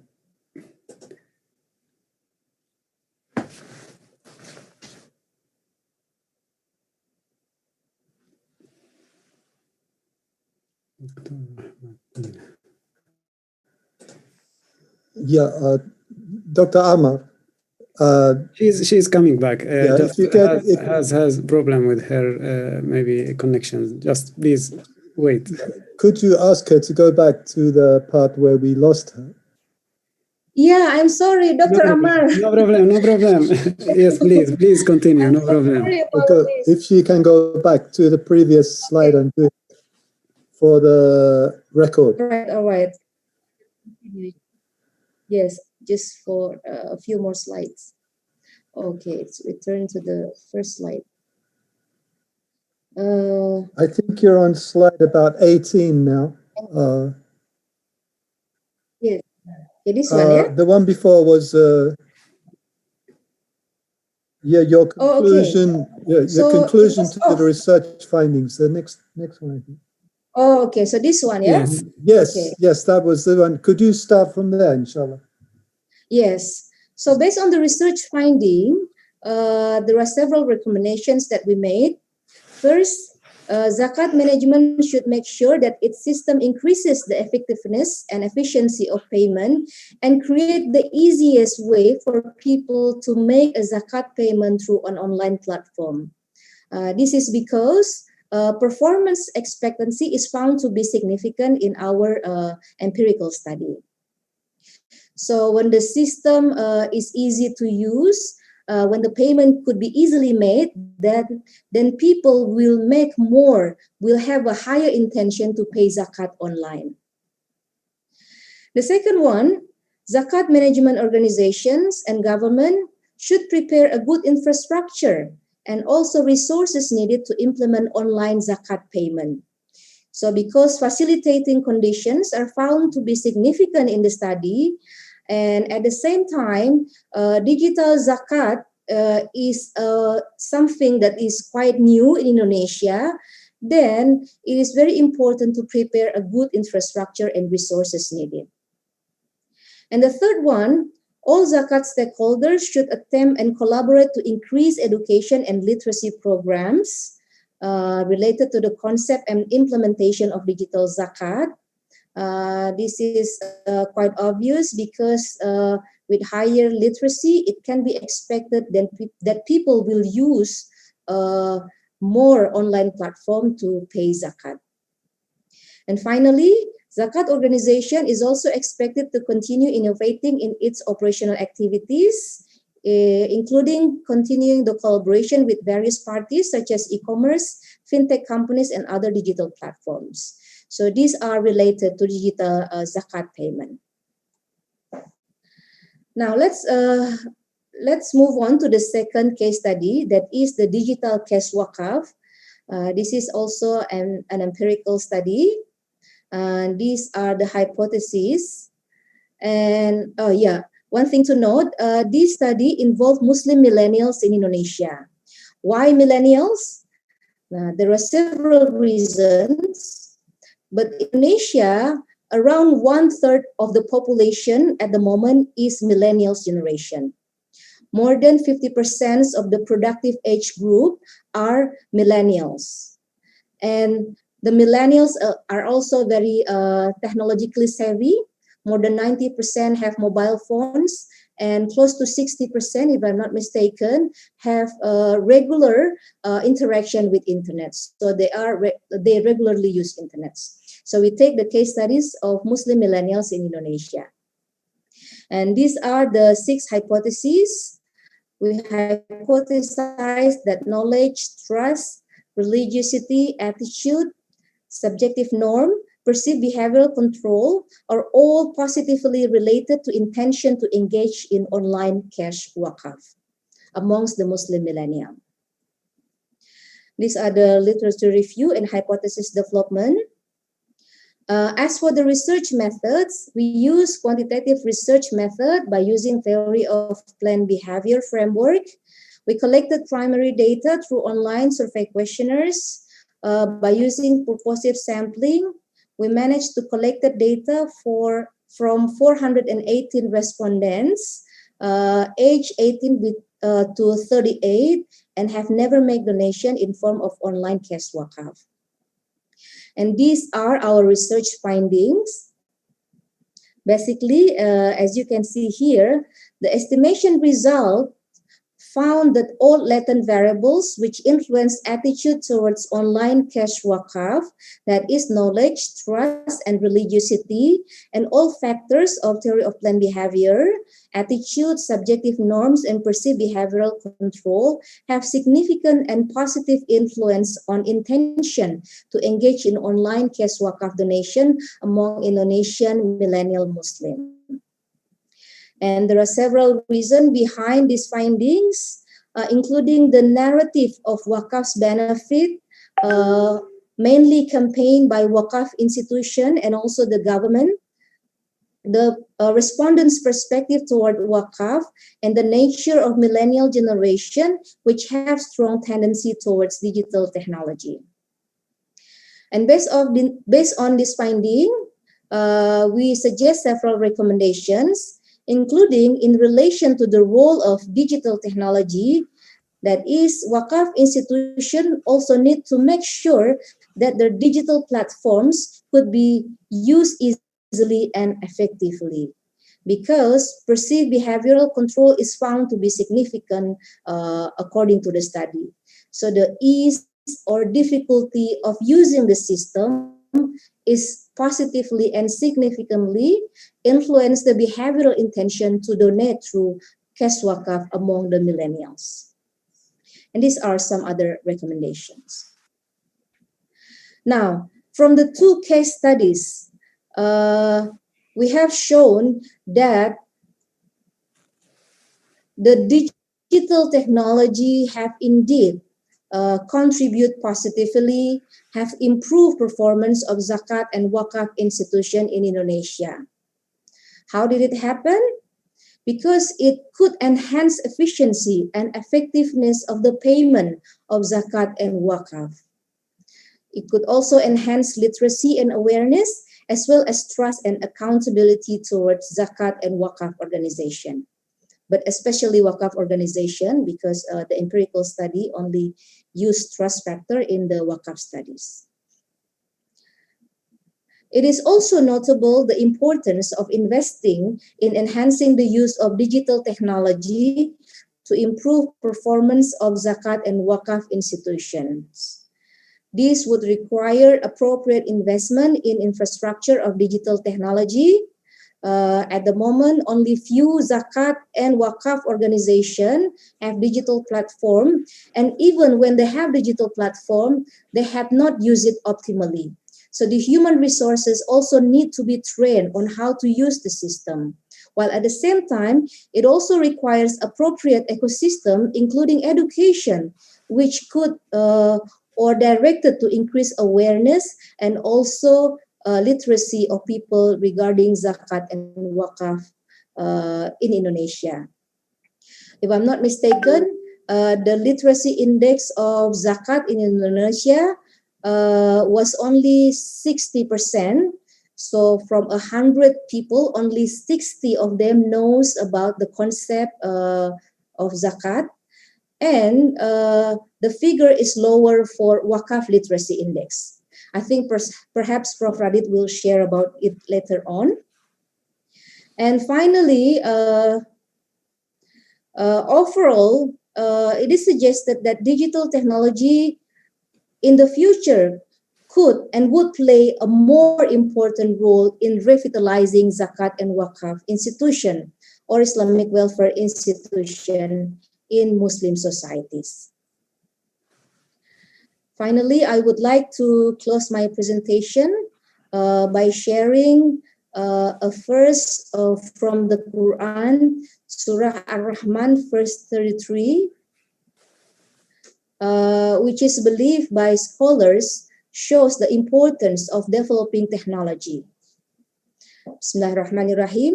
O congregation of jinn and humans, if you are able to penetrate or cross the corners of heaven and earth, then pass.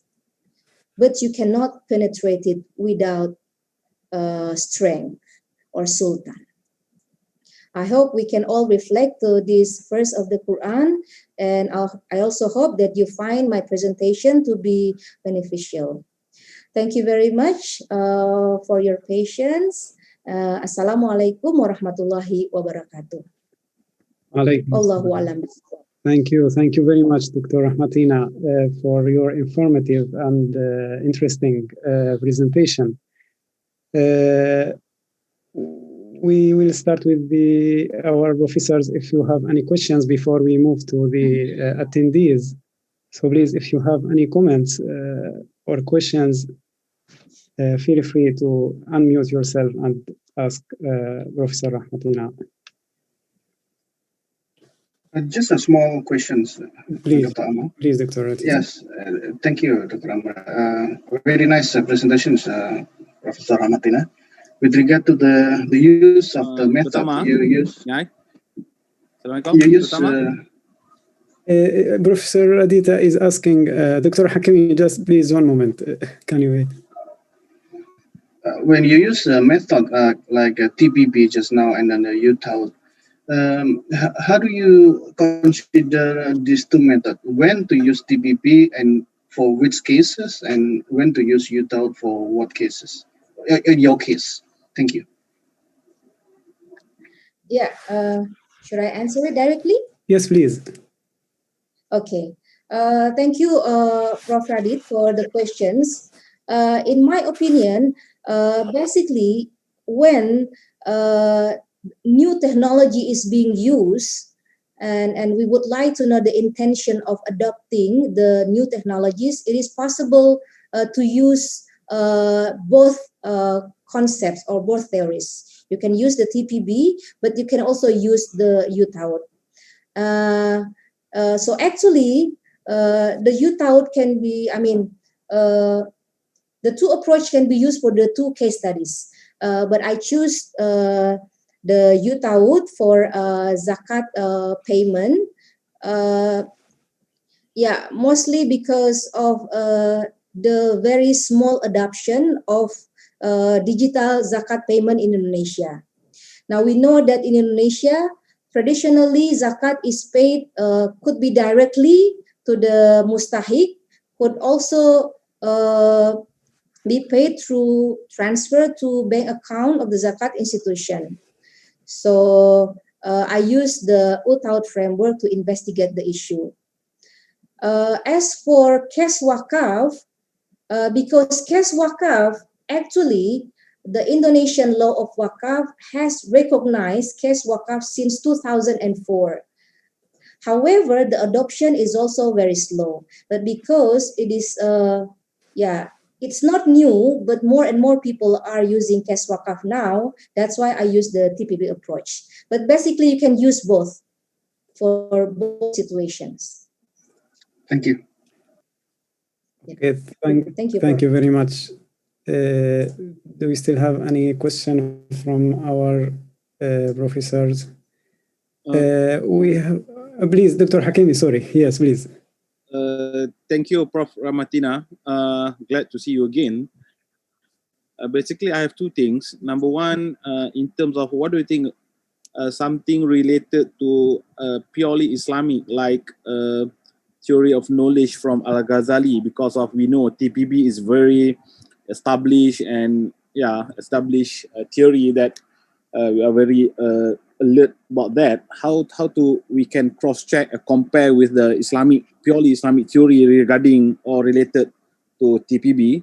The second one, do you have any ideas in terms of, because if I'm not mistaken, you did mention the digital economy and in terms of distribution of Zakat and Waqf fund. Thank you. Okay, thank you, Dr. Hakimi. Yes, it's been a long time, yeah. Last time we met was in Durham as well. Thank you for the question. Yeah, for the first question, I agree with you that we should try to, we should try to, you can say, view the theory of planned behavior from the Islamic perspective. Yeah. Okay, sorry, my daughter. I think that would be an interesting research. Although, as far as I concern now, most of the factors in TPB are, I think, not inconsistent with Islamic approach. I mean, the definition of attitude, perceived behavioral controls, they are, I think, technical and could be used in any situation. And also the TPB allow flexibilities. You can add variables that you think relevant to the case studies.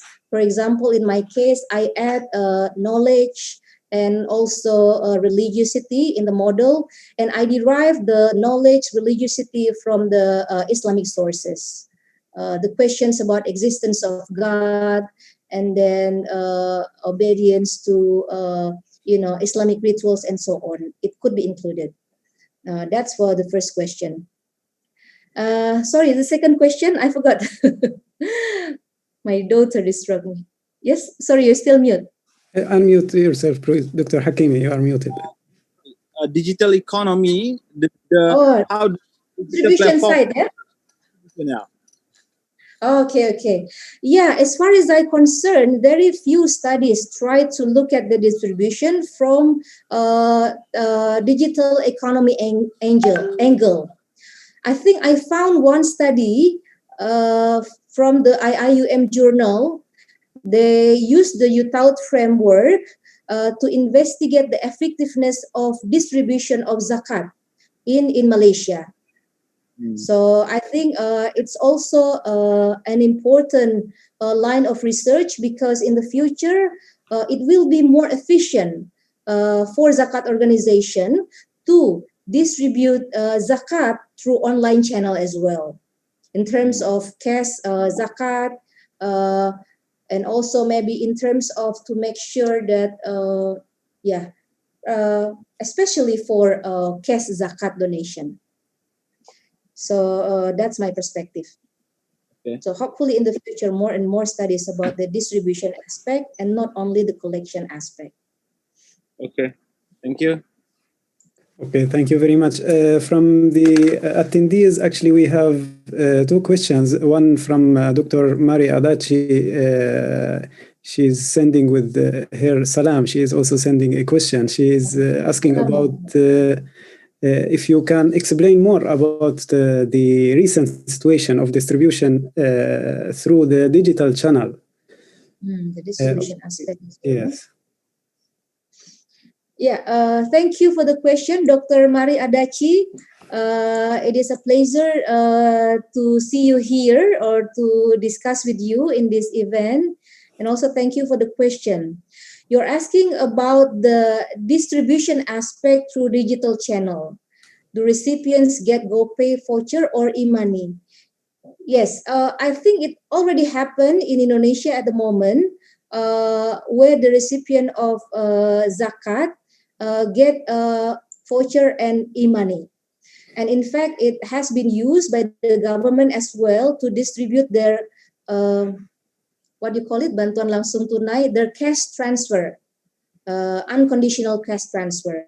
And it has also been used in Indonesia, but I think very few studies trying to analyze that situation. Yes. Okay, thank you very much. We still have one question from the attendees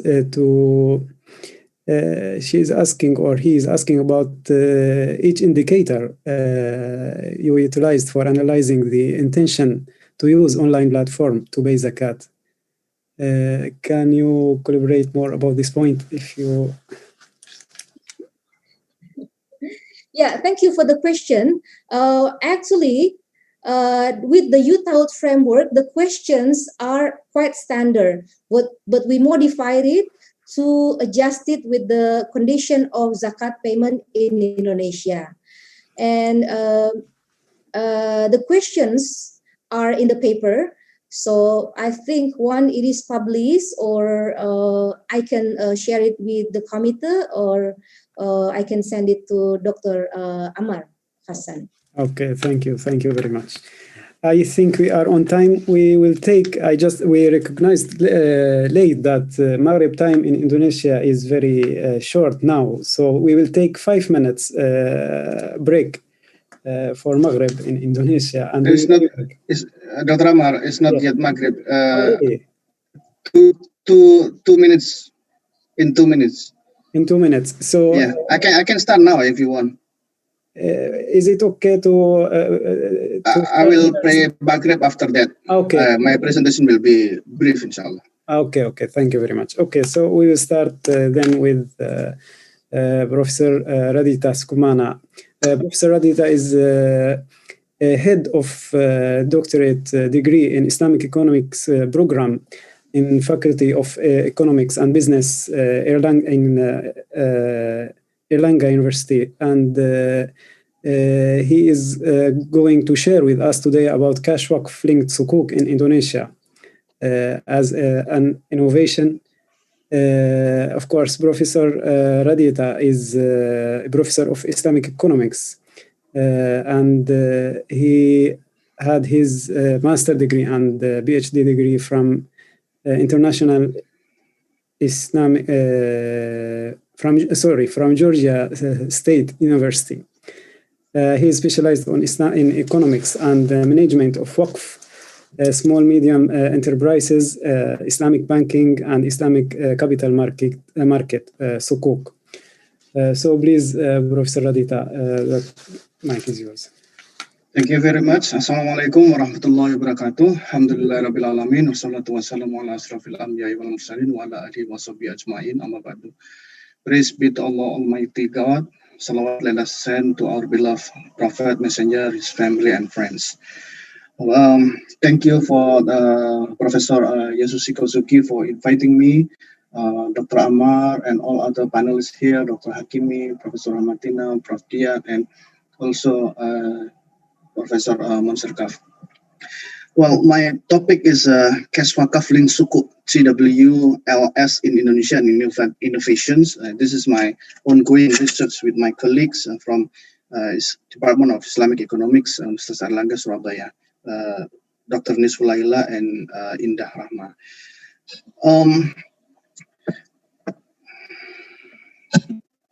Okay, this is my outline. Overview, and then I will discuss about overview about the sovereign suku and cash waqf in suku, and then I will later on analyze what is the CWLS. So if you look at the map of Indonesia, it's like this. If you know that currently in Indonesia there is an earthquake, it is in Sulawesi somewhere here, but just today or yesterday, there was a flood in the Manado, and also in South Kalimantan also there is a flood here. So please make dua for us in Indonesia. In Indonesia, in 2018, there are 267 million and 87 Muslim, and also that's why Indonesia is the largest Muslim population. And also the future of the Islamic economics is very bright because, Muslim is majority. And the GDP per capita is 4,000 something. And we have 5 biggest islands. This is Sumatra. Our neighborhood, Malaysia, is here. And this is Kalimantan, Java. I live here in Surabaya. Is Java province, and next to Bali. Bali is here. Bali is here. And this is Kalimantan, this is Sulawesi, and this is Papua, 5 biggest island. And the exchange rate is 14,000 rupiah for $1. So basically, this cash wakaf link suku, before I discuss that innovations, I have one paper which also discuss about the sovereign suku in Indonesia, and I have wrote this one and already published in 2 years ago. It talks about the retail sovereign suku. Well, in many cases, sovereign suku that issued by the government normally directed to the institutions, whether it's a pension fund, whether it's Islamic banks or others. But Indonesia has very much innovations in the sense that how can the government help or give a chance for individual Muslim, not only Muslim, individual, young, rich, the have, to also contribute to the Indonesian development. So that's why the government issue retail sovereign suku. So sovereign suku in Indonesia is there are various types of sovereign suku, right? And one of it is retail. And today I'm going to extend another sovereign suku by Indonesian government, which collaborate with the Waqf. So sovereign suku basically is a state securities issued by government based on Sharia principle, right? In rupiah as well as in the foreign currency.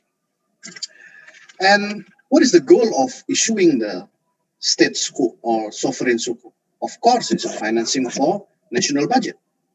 And is used for build project, right? Infrastructure and so on.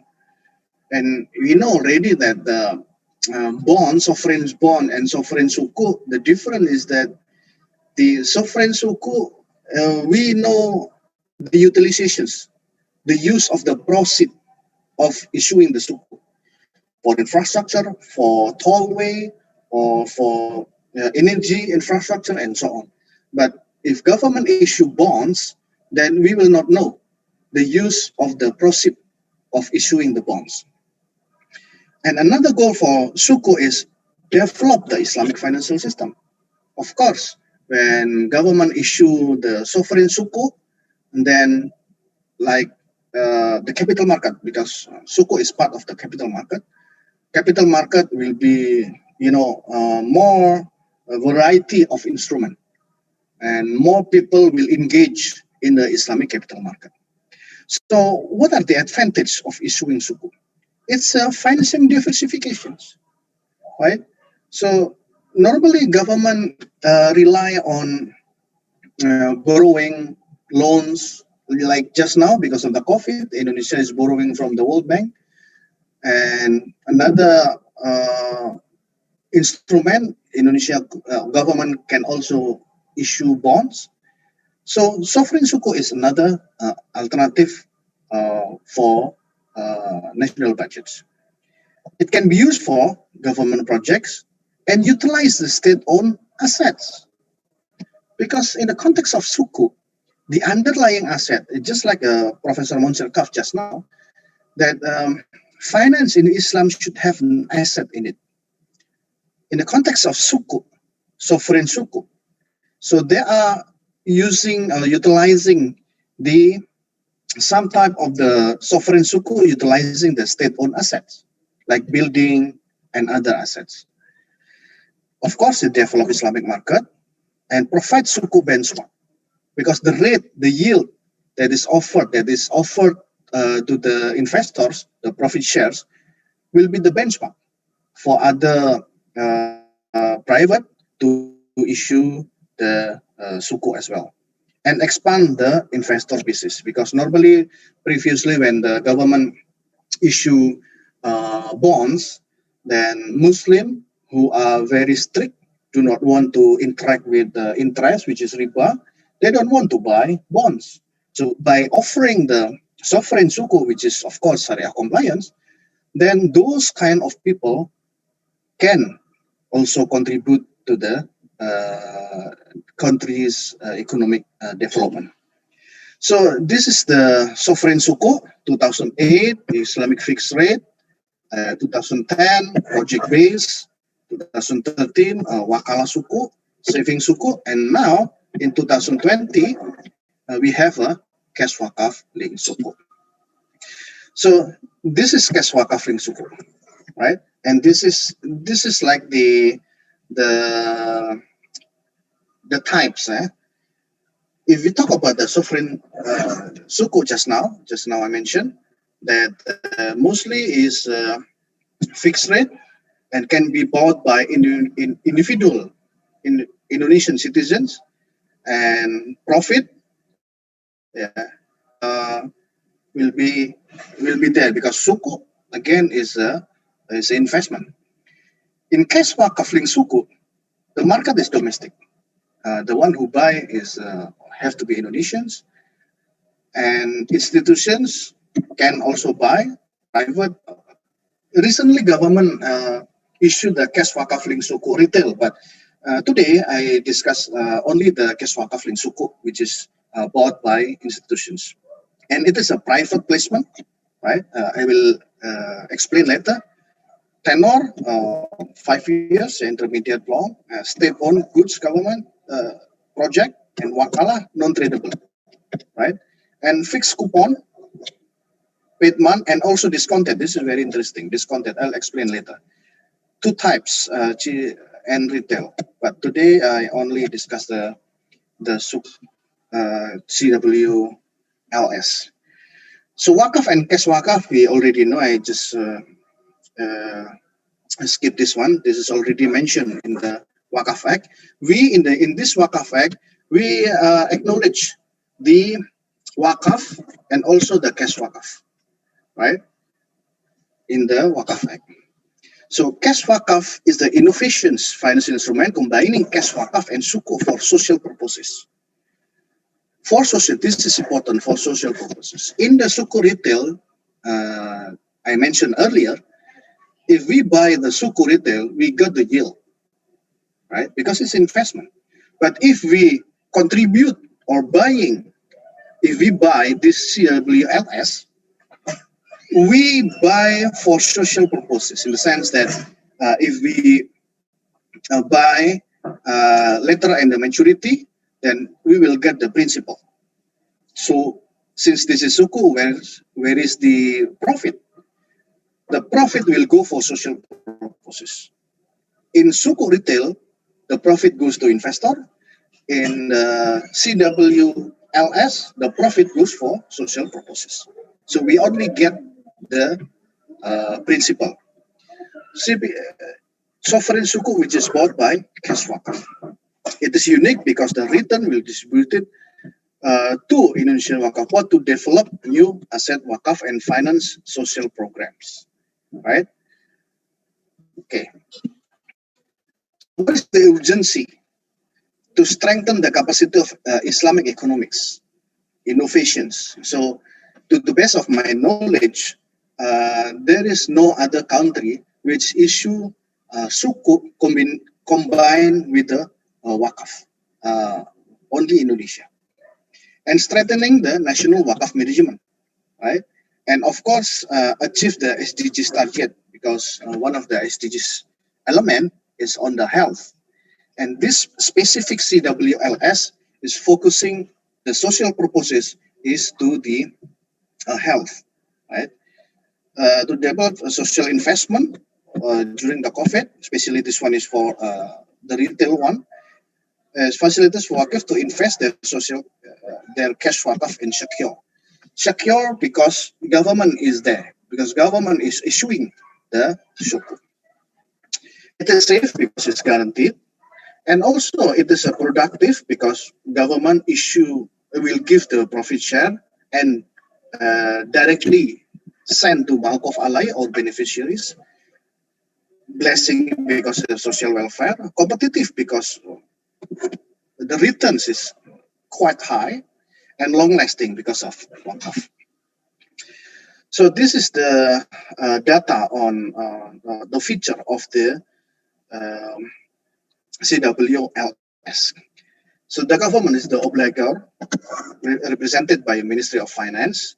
Issuer is the SPV, structure Wakalah, and issuing method is a private placement with Badan Waqaf Indonesia, BWI. Later I'll explain the structure. Underlying asset, this is the government asset. Market, domestic tenor is 5 years. And then nominal bullet payment, right, 100%. And then minimum order is 1 million. 1 million is $70 US. So everybody, individual Indonesians with $70 US can contribute, can buy this CWLS, right? There's no maximum order. Okay, and I continue. Okay, this is the more data on the CWLS. It started in 2020, March 10, and for one share, one suku, nominal is this much, 3.45 million USD, right? Contract is wakalah, tradable, non-tradable. Fixed coupon is 5% for government. It's quite high, right? Maturity is 2025. So there is a discount. What does discount means? When this amount is received by government, right? Government will give discount. How much? I'll tell later. Will give a discount for what? For developing the hospital, the eye hospital, free cataract surgery for Duafa in Ahmad Wardi Hospital. Ahmad Wardi Hospital here is the eye hospital, right? And also, because this is a suku, government will give return, but return will not go to the Waqf, will not go to the investor, but return will go regularly for the social purposes, right? So actually this kind of CWLS start in 2018, right? Fundraiser in 2 years to get how much? This amount, 3.5 million US dollar.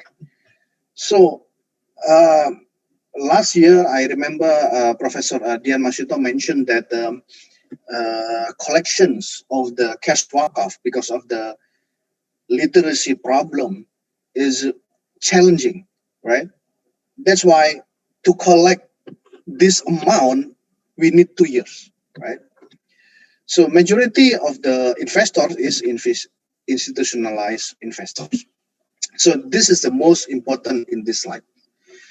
This is the structures. If you look at the box on the right, this is the finance minister. This is the one who issues suku. This is finance minister, right? Indonesian Waqf Board, as I mentioned earlier, it's a regulator on Waqf. And this is private placement. Private placement means that this kind of suku, this specific kind of suku, which is issued by finance minister, can only be bought by this Indonesian Waqf Board, cannot be other institutions. So the issue of cash Waqf linked suku by finance minister can only be bought by Indonesian Waqf Board. How much? 4.5 million US dollar. So this much, right? From where this Indonesian Waqf Board get money? So they will, this Indonesian Waqf Board have partner. Nazir in Indonesia are the partners of the Indonesian Waqf Board. Nazir Indonesia, a bit different with the other country. In Indonesia, Nazir can be privatized. There is a private Nazir. So this Nazir, they can collect cash Waqf from Waqf, temporary or perpetual, either one. Waqf is allowed to donate temporary cash waqf or perpetual cash waqf to the partner. And then partner has to distribute all the collected cash waqf from Waqf to Indonesian Waqf Board. Once it reaches 4.5 million, only then the government will issue the suku. Right? So number 3, issue suku. Of course, this 3A is purchase suku, and then government give a suku here. Number 4, since this is suku, government will give return and discount payment. So this 4.5, some of it, small portion of it, will discount it and give to Indonesian Waqf Board for Waqf project for social purposes. And this specific cash waqf link suku is used to this 50 billion or 4.5. What are the entities who buy this one? Is these institutions. Many of them are Islamic banks. And then this amount discounted is this much. So 4.5 million, 1.9 billion out of it is discounted. And then since this is suku, regularly, monthly, government will give yield 181 million per month for social purposes, right? And this project, this one, right? This social project receive per month this amount, and this social project will use this one as an income stream to get financing from BNI Syariah. So this project get financing this amount of money for medical service procurement and ambulance, and then to make monthly installment to this bank. The project use the profit share or the coupon by this government, CWLS. So every month 181 is used to install payment, to make a payment for the installment of the Murabahah financing. So this project get this amount, and this will use for this one, construction, medical device, working capital, ambulance, and so on. So underlying asset, return cash waqf lingku. Of course, as I mentioned, state-owned, 51%, state project, and return payment, Indonesian discounted and coupon. So challenge is to get the cash waqf. It's a process that socializations need to be continuously done to make people aware of the cash waqf. Competitive return, 5% is quite high. The higher the return, of course, the greater benefit. And also, if we look at the marketing strategy, the investor, the sales, the one who contribute to the CWLS mostly is in the western part of Indonesia. We need to make a better marketing strategy in the east part of Indonesia. So I'm going to be brief in this one. Okay. Of course, this it has an advantage of CWLS because it can increase the community welfare. In this context, the community welfare in the context of health, specifically in the eye, right? Because this project is actually, they have abandoned idle waqf land, which is supposed to be build a hospital, and the money is not enough to build the hospital. And the government helped by issuing CWLS. So this is a collaboration of the government and a Nazir, private Nazir, and also Indonesian Waqf Board. So if we go back to the presentations by Monsarkaf, creates a value added. Because initially it's idle, Waqf land idle. But now, with this money, the building of hospital is there. Many people get benefit from the health facility. So opportunity and challenge, high economic growth. This is our opportunity, right? Despite this pandemic, but hopefully if pandemic end, we go to the high economy again like the prior pandemic. Normally a year we can reach to 5%, right? And Indonesian demographic bonus, just like Professor Ahmadina mentions, the millennia who are very much innovative, who are well versed about the technology, and they are. We have a bonus demography whereby 70% of the populations is in the young people. 70% of our population is the young people, right? So they're aware of the technology. So we hope that they could contribute to Waqf and so on.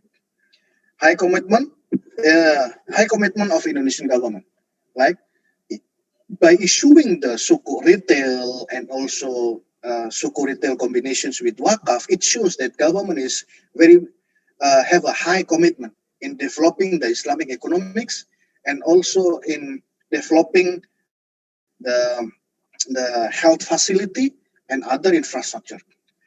But the challenge is we need more socializations, right? Increase the number Nazir and partners, encourage millennia to invest in. This is the use of the money for issuing the CWLS.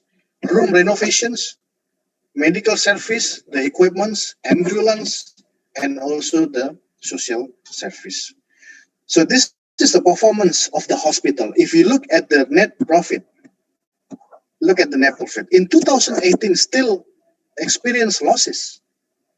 And a year after, it profit very increased significantly. Why? Because people who are in this hospital, they get the good facility and the government pay with the national insurance. People here mostly are supported by national insurance. So if there are many patients there, of course, revenue will be high, right? This revenue is high because this hospital can claim to the national insurance. This hospital is managed in such a way that they are professional. They are very much efficient so that the profit is high. Improvement in 2018, increased number of patients. Number of patients is increased very much, right? As you have more patients, then you have more profits, right? Why? Because government is paying. Surgery also increased very much. Assets, because of the profit, it goes to the balance sheet. It grows also very significant. The amount of growth, 300 something percent. Profit, this much rupiah, managed professionally and trustworthy management. Okay, I think collaborations and also collaborations. I quote the important points by Professor Monserkaf about the collaborations. In this hospital, is collaborations with the government city office. They go, many of the employee there in the city office go to get the health eye facility in this hospital, and this local government is paying the expenses. So also patient shuttle facility and others. So why eye hospital? Because see, according to the WHO, this amount of people visually impaired, and if visually impaired, then 3 times more likely to be unemployed, 3 times more likely involved in motor vehicle collisions, 3 times suffer from depressions, and 2 times more likely to have a fall while walking. So the opportunity is that if visual impairment could be avoided by, 80% out of it, visual impairment could be avoided if diagnosed and treated early. 1.4 million children could benefit from the visual rehabilitations. So this is why eye is important in the context of Indonesia. So here in Indonesia, this is a percentage of the people who are suffering from the eye problems. So this is the hospital, and this is my reference. This is my, and with that, I end my presentations. Thank you very much. Assalamualaikum warahmatullahi wabarakatuh. Thank you very much. Walaikum salam. Thank you very much. Thank you very much, Professor Adita. So we will open now the session for questions and answers and comments. First from our professors. So please, if you have any questions or yes, can I comment. have one question? Yes, please. Yeah. Thank you for the presentation, Prof. Radit, regarding cash wakaf link sukuk in Indonesia. I think this is a very innovative product. But we also know that more recently, the government issued the retail cash wakaf link sukuk. Now, in your perspective, which one is more effective in terms of, reaching people and also in terms of the benefits? And perhaps you could also share us about the performance of the recent retail cash wakaf link sukuk as well. Thank you. Thank you, Professor Ahmadina. Yes, currently government is issuing, having experience on the sukuk retail, then currently government is issuing the cash wakaf link sukuk retail, right? Of course, since this is retail, then everybody can contribute. And this different with the sukuk retail. Sukuk retail purely is an investment, profit orientations. But CWLS retail is more on social. If you contribute, if you buy CWLS retail, if you, let's say, contribute 1 million, in maturity, you will get 1 million. You are supposed to get the return. But since this is combinations with Waqf, the profit will go for social purposes. So in terms of the performance, I heard from the people who are dealing with the CWLS, they are better managed in this context, in this time, so that they, within the only a few months, they can get quite significant amount of money, but I do not have the data right now.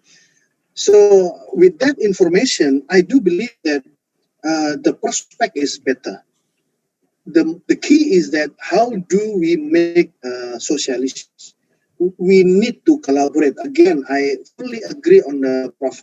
Monzerkaf statement that we need to collaborate with any other sources. In Indonesia, we have a study program for Zakat and Waqf. So 3-4 years only study Zakat and Waqf. Why don't we utilize those students as a marketing agents for supporting the government sukuk, this CWLS retail? So if we can make, collaboration with all the students, we teach them, we give training first, how to make a negotiations, we train them the communications, we treat them what is CWLS retail is about. So once they know, then we can even integrate with the curriculum. For sure, they have marketing in their courses. Why don't we integrate? Integrate in the sense that integrations of marketing course with how to, raise the cash wakaf. And then the marking is based on how much the student can get the Waqf. Reality can reach to this amount of money, they will get A. But they get benefit because they can apply, the skill communications to the real fact. And the money they can receive is really money that is supporting government. So it's not a fake money. It's not it's a real cash waqf, whereby it can be support the CWLS retail. So that's my answer, my response. Thank you, Professor Ramatina. Thank you, Prof. Radit. Okay, thank you very much. Yes, Dr. Hakimi, please. Yes, Dr. Hakimi. May I? Yes, please. Yeah, Very sure. quick one. So can you hear me? Yes. Yeah, sure, Dr. Hakimi. Yeah. Go ahead. All right. Okay. Very quick one. Three concern and question. Number one.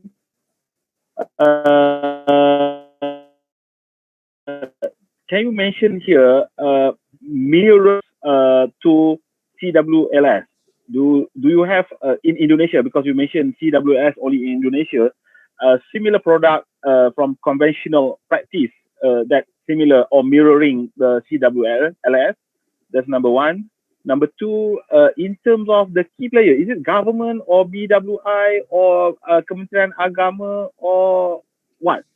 Okay, that's number two. And the third one, in terms of, can you, is it this product within Indonesia, or you get, the subscriber coming from global community, the Muslim world? All right, thank you. Okay. Thank you, Dr. Hakimi. It's a good question. A mirroring product. Well, if you talk about the sovereign suku, I believe many countries issuing sovereign suku. But this one, cash wakaf link suku, is issued by government, and the one who buy is institution. The first one. If it is retail, then individual can buy. Of course, if it is retail, then the mirroring will be retail bonds. Retail bonds, but that for profit orientations. Okay. Retail bonds is equivalent to suku retail in the context of Islamic instrument. But the CWLS retail would be mirroring with the retail bonds for social, something like that, right? Where you cannot get the profit or the bunga, the dapat bunga. And then the second one, government. Yes, this is government, because the CWLS is issued by finance minister as a representation of country of Indonesia. Okay. And then the third one, yes, the one who buy is only for domestic Indonesians, and for this time. So that's my answer. All right. Thank you, Prof. Right. Thank you, Dr. Hakimi. Okay, thank you very much. Do we have any questions from the panels? Okay, so we have maybe two questions from the attendees. The first one, do you think the CWLS concept should be offered to the global market? And if so,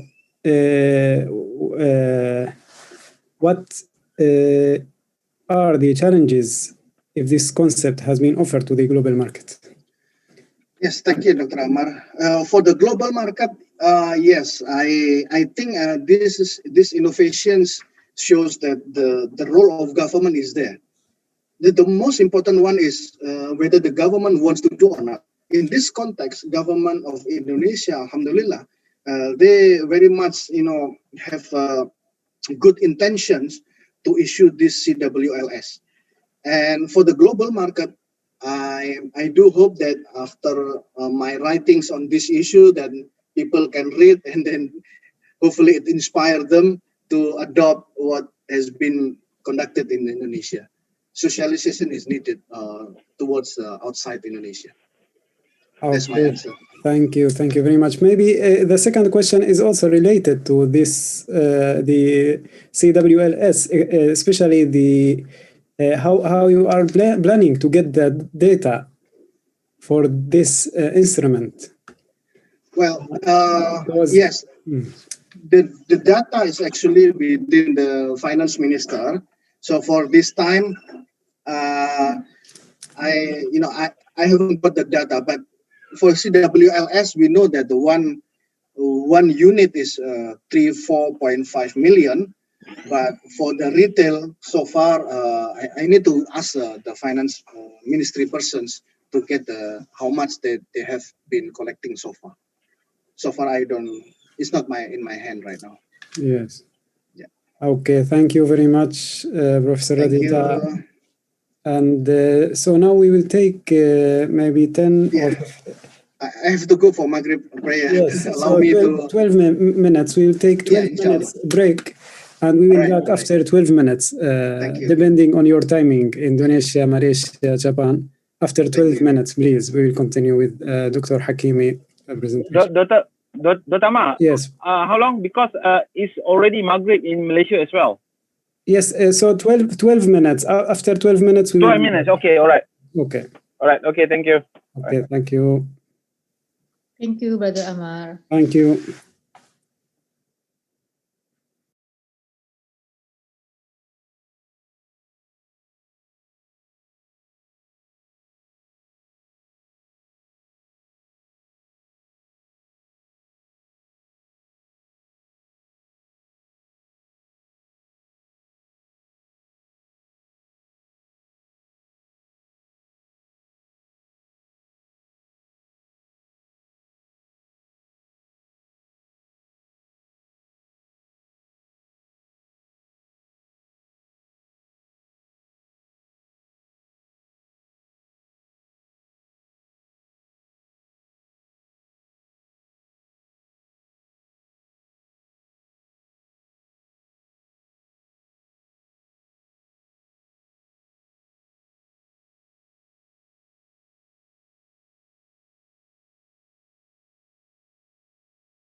Dr. Amar? Yes, Dr. Hakimi. You can hear me, yeah? Yes, yes. We are I'm not so sure because what can I see? My camera's not so good, so I decided not to on my camera as long as you can hear me. Okay? No problem, no problem. All right, thank you. Okay, let's see here. So it's not so good. So if you disable the virtual background, maybe it will be better. I already tried.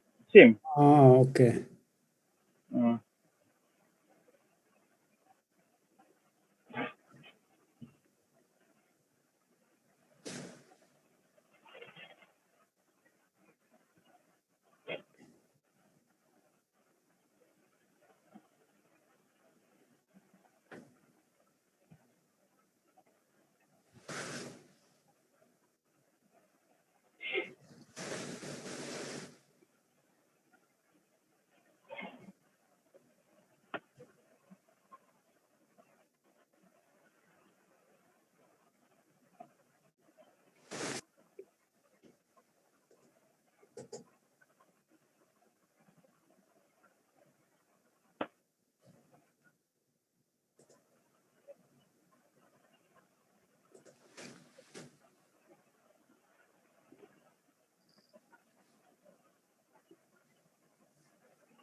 Okay, we are starting in 1 minute.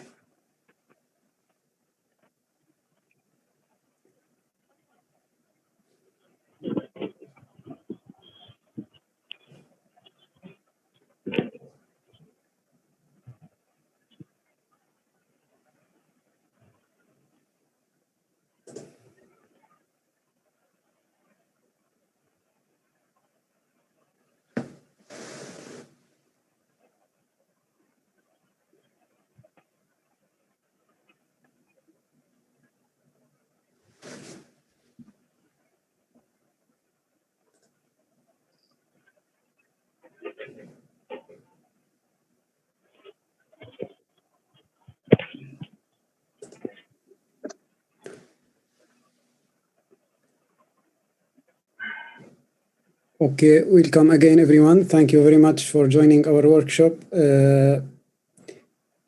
Before we start the last presentation for today, please, if you have any question during the presentation concerning the presentation, please feel free to post your question in the Q&A section, and we will try our best to answer them.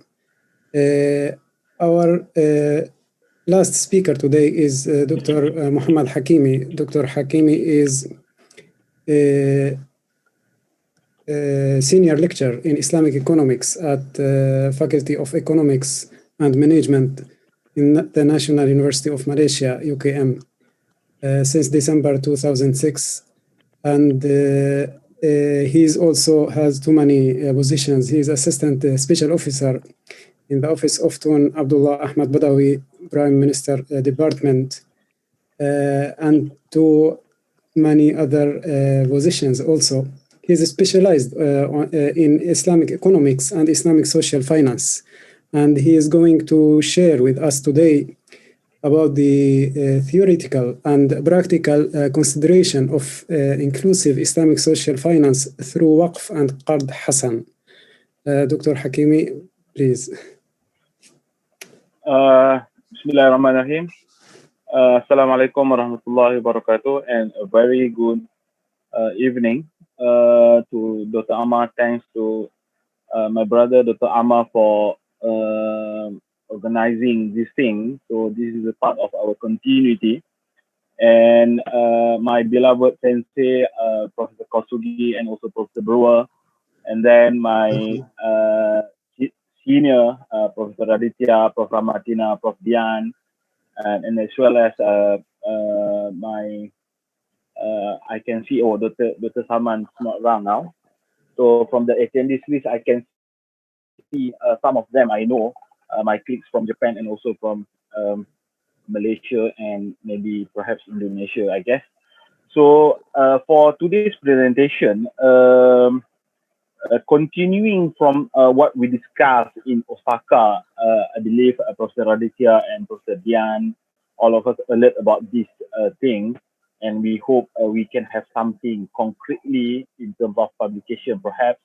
So from there, due to pandemic COVID, and for today, I'm thinking together with my student, my PhD student, I believe he's here, and also my master student, I believe she's also here, to put together Qardu Hassan as part of comprehensive or inclusive, what we can regard as an Islamic social finance, considering the theories that coming from divine, right, from the text or the decree from God, and also if we look at the practical of especially Qardu Hassan.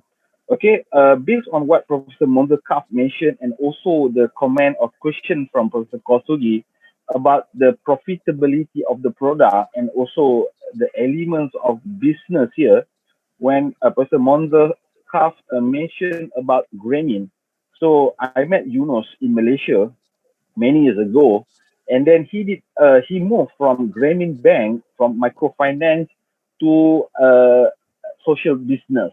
So from there we can see the elements of entrepreneurship and the element of sustainability to profit making, but the impact from the activities, mainly entrepreneurship, must be channeled for the impact to the society. So here, if we try to study more about the Qardu Hassan, I believe that if we can try to formulate from the aspiration of Qardu Hassan, I believe, and perhaps we can combine with, I mean, the Ziswaf from the point, Indonesian point of view, Zakat, Infak, Sedekah, and Waqf together, so we can have the what I regard as an inclusive Islamic social finance. So for today's presentation, I want to highlight about three things. The first one about social exclusion and also well-being, which is here in terms of, I want to highlight about the shared prosperity as well as human dignity. And from there, it will directly contribute to the well-being. So considering the, if we look at the SDGs, for example, from Muslim world point of view, we are really struggling in terms of to reach the spirit, I mean, in terms of to have the highest degree of dignity. Okay, for instance, the zero hunger, zero poverty, okay, clean water. So we can see within Muslim world to reach this one is really struggling as compared to a nation like Japan. I still remember, if I'm not mistaken, December 2018 in Japan, Professor Kono from Kyodai made a presentation related to SDGs. A country like Japan now mainly concentrating on items like sustainable cities, renewable energy, as part of 17 pillars in SDGs. And the second part, for sure here, what I meant by inclusive Islamic social finance here is about Waqf with Qardul Hasan. And then from there, way forward, what we can propose here in terms of maybe the incubator program and also the reservoir of funds and through the entrepreneurship program. Okay. So as for the first part, I want to highlight the social inclusion versus social exclusion. So as part of its inclusion here, this is mentioned by Professor Monzer and Professor Kosugi, as I said earlier, the element of ethical system for competitive market through the inclusion of society. So how to engage them or to put them, give them opportunity, give them access to resources and respect in terms of the dignity as a human being. So as compared to social exclusion, okay, how systematically this type of society, they are unable or deny from access to or right to access in terms of opportunities and resources that are generally available to everyone. So the implication, okay, if we try to the issue of inclusion versus exclusion here, so they are being excluded.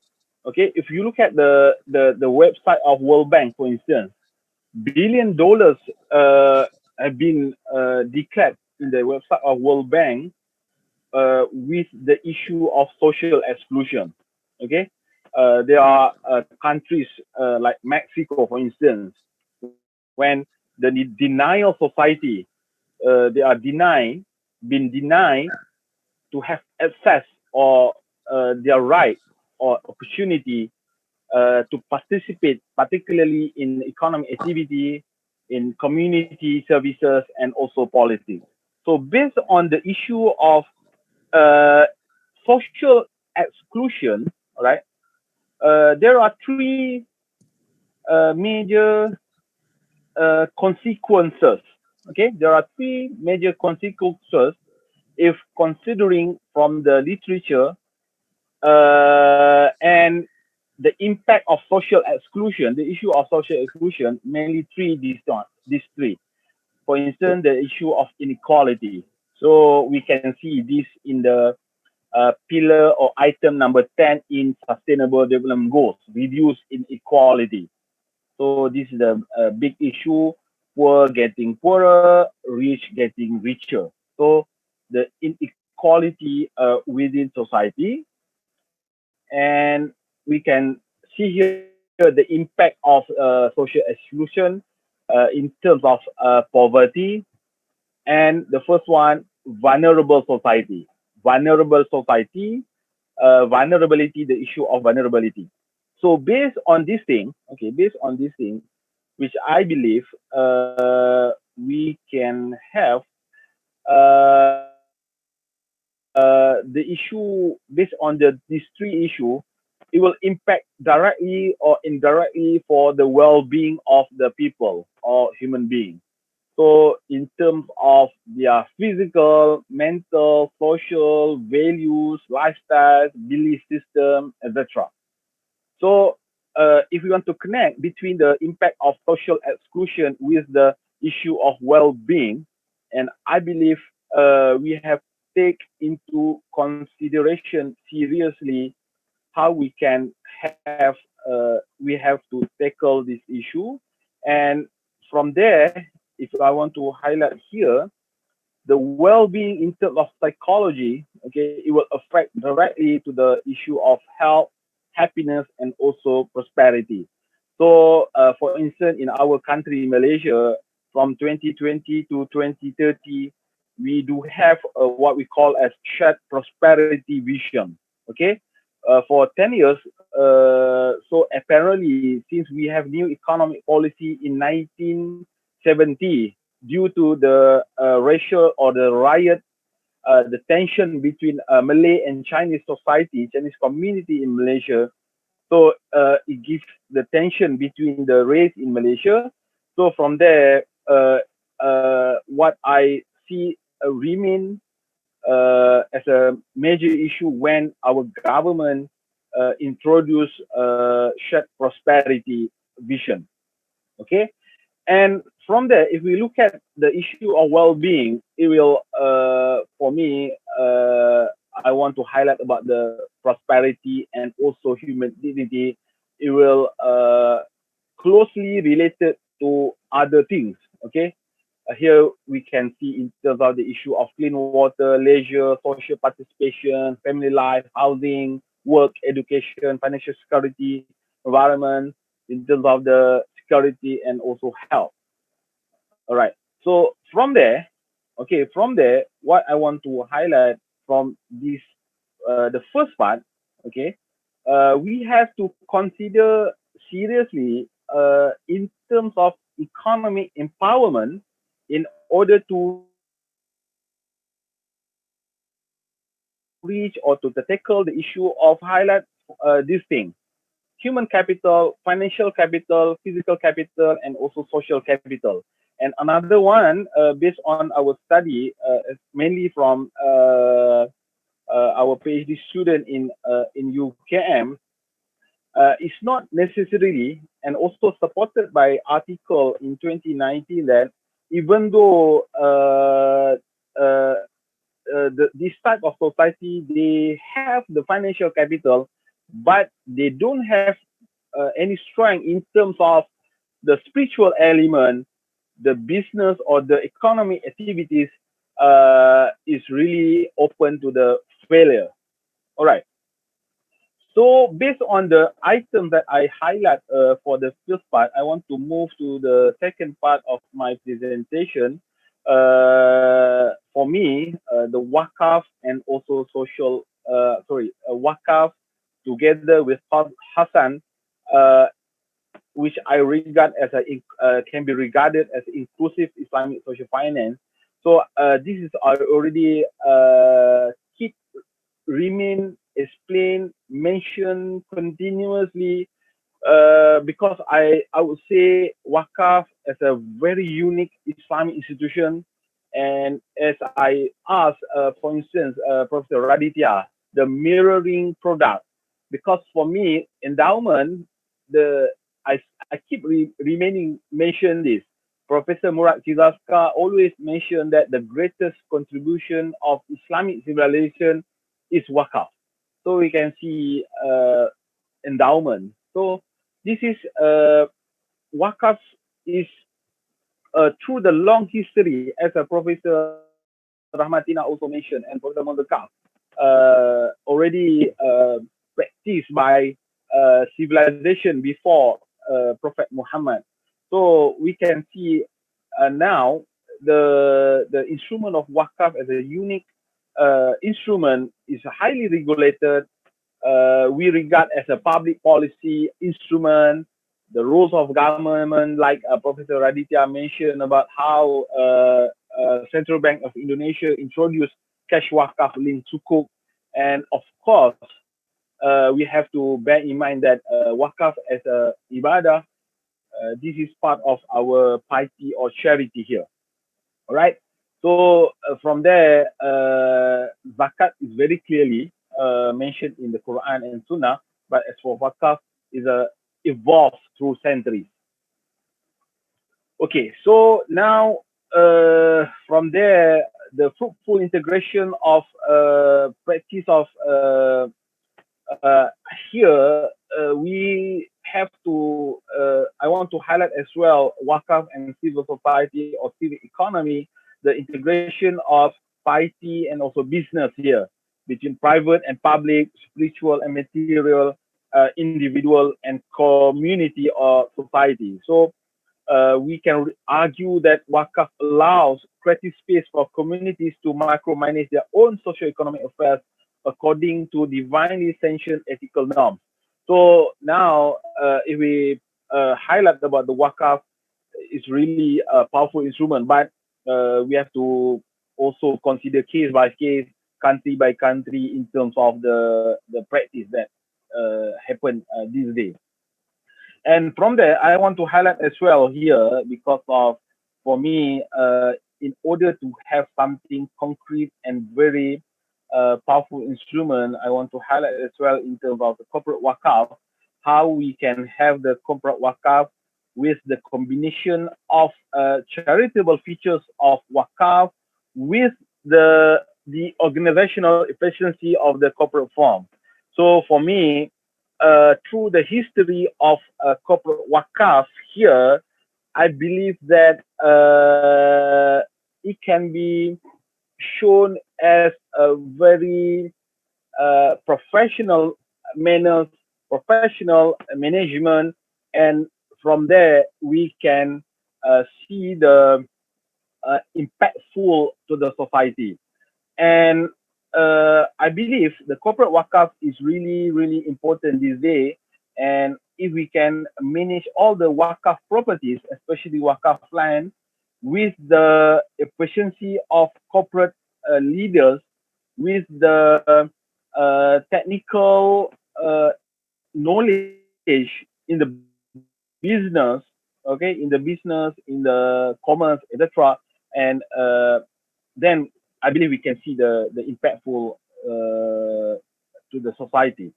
And then in terms of the practice, we can see since 1926 in Turkey. So through the foundation, two foundations in Turkey, one in Turkey and also one in India. Okay, so from there we can see how this conglomerate evolved and tried to create the corporate Waqf. And now I believe in the literature, Waqf An-Nur through the Johor Corporation is really important to be highlighted in terms of the current practices of corporate Waqf. So this is, for instance, Johor Corporation mainly in Waqf An-Nur, concentrating in the health services. All right. So from there, I want to move to the Qard Hassan, right? Qard Hassan, because for me, this is part of the originality of Qard Hassan as the welfare institution. And then this is meet with our team of the workshop. And then it's between charity and giving a loan, how we can regard this as an Islamic social lending. And then in terms of the issue of repayment. So for instance, now due to pandemic, we are familiar with the terminology of moratorium. And then I want to highlight this one in terms of Islamic loan theory, all right, Islamic loan theory. And I want to, because for me, the theory of loan from Islamic point of view is not for the monetary reward, okay? It's not money make money, but if it will bring reward and love of God to the owner, because this is because of the cause of God mentioned in the Quran based on the ihsan, okay, and the path of Allah subhanahu wa ta'ala. And then for instance, this one given to the people who cannot afford is very better. If the borrower cannot pay the loan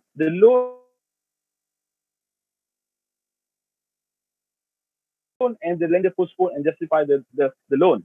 Okay, so we can argue from the in order to understand the reward and fi sabilillah, we have to concentrate or understanding of the ethical philosophy on metaphysical philosophies to explain the loan theory from Islamic perspective.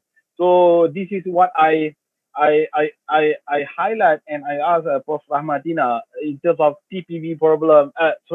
A theory of planned behavior from Exxon, for instance. So this is a very well-known theory, and I believe the theory of intention, theory of knowledge by Al-Ghazali can be we can put together to highlight about the Islamic loan theory of Qard Hassan in parallel or together with the theory of knowledge by Al-Ghazali, for instance, the theory of intention by Al-Ghazali, Nia, for instance. So we can argue from the ethical philosophy and metaphysical philosophies through the Qad Hasan, and also from the practical, because Qad is an action. We have to give to the people, all right? So from there, right? From there, if we look at in terms the issue of the purpose of loan, people sometimes we have to make a loan for continuity. Don't afford. We are not afford to pay lump sum, but we have to make a loan. So this is for the continuity of maybe this is the issue of Daruria. So this is another issue. And then the purpose of reward, we have to consider as well in terms of the reward in paradise. And then in terms of the repayment of debt and default risk.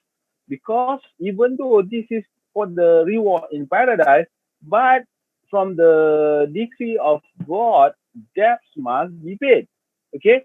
And then from the sunnah of Prophet, we have to do the handsome manner in terms of the repayment. All right. So here, okay. So here, this is, I believe, I want to highlight as well in terms of two prong of Qad Hasan as a dynamic mechanism from the socio-economic redistributive instrument and also banks operation and liquidity management instrument. So not only from the social redistributive instrument, but also from the banking operation in terms of liquidity management. All right, and then the key areas in terms of implementation, I believe this can be to support Zakat and Waqf for social well-being, and then it will give a motivation for receiver and donor, the relationship between receiver and the funder or the donor, and then how we can put Islamic banking institution as a humanizing banking towards the unbanked group.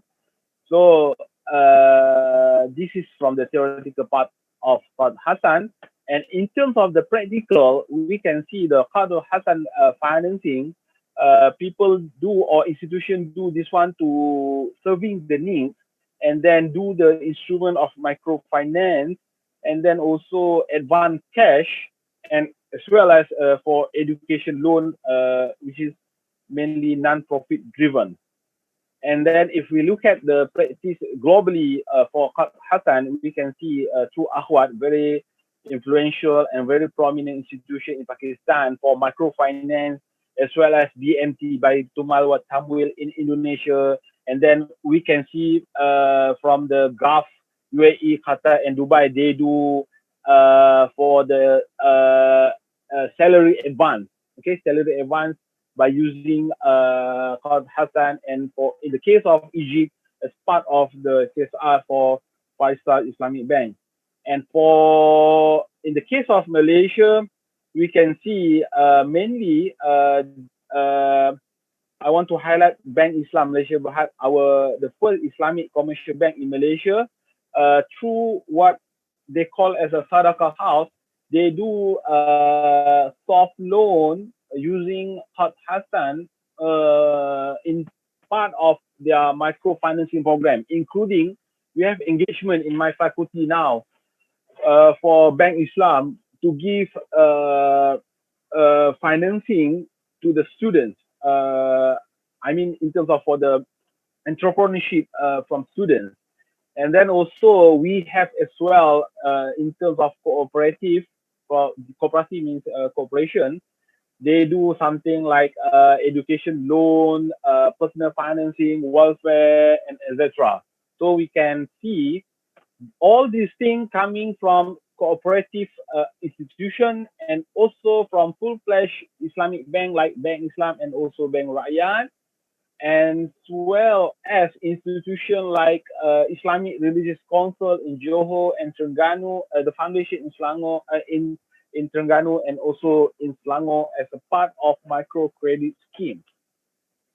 And from there, finally, what I want to argue is that because if you look at the Waqf, is we need something like proper management in order to gain the benefits. It will take time, and then we have to have something, another instrument which I argue here as a Qard Hasan, that we can be used immediately. Okay, can be used immediately, and finally we can have sustainable fund that the money will keep on flowing in, right? Will keep flowing in, and from there, okay, from there through the incubation program, okay, incubation program through the business incubator by using the instrument of Waqf and also Qard Hasan, we hopefully we can have a proper program as well as the growth of the business and also sustainability, profitability, and finally give impact to the society.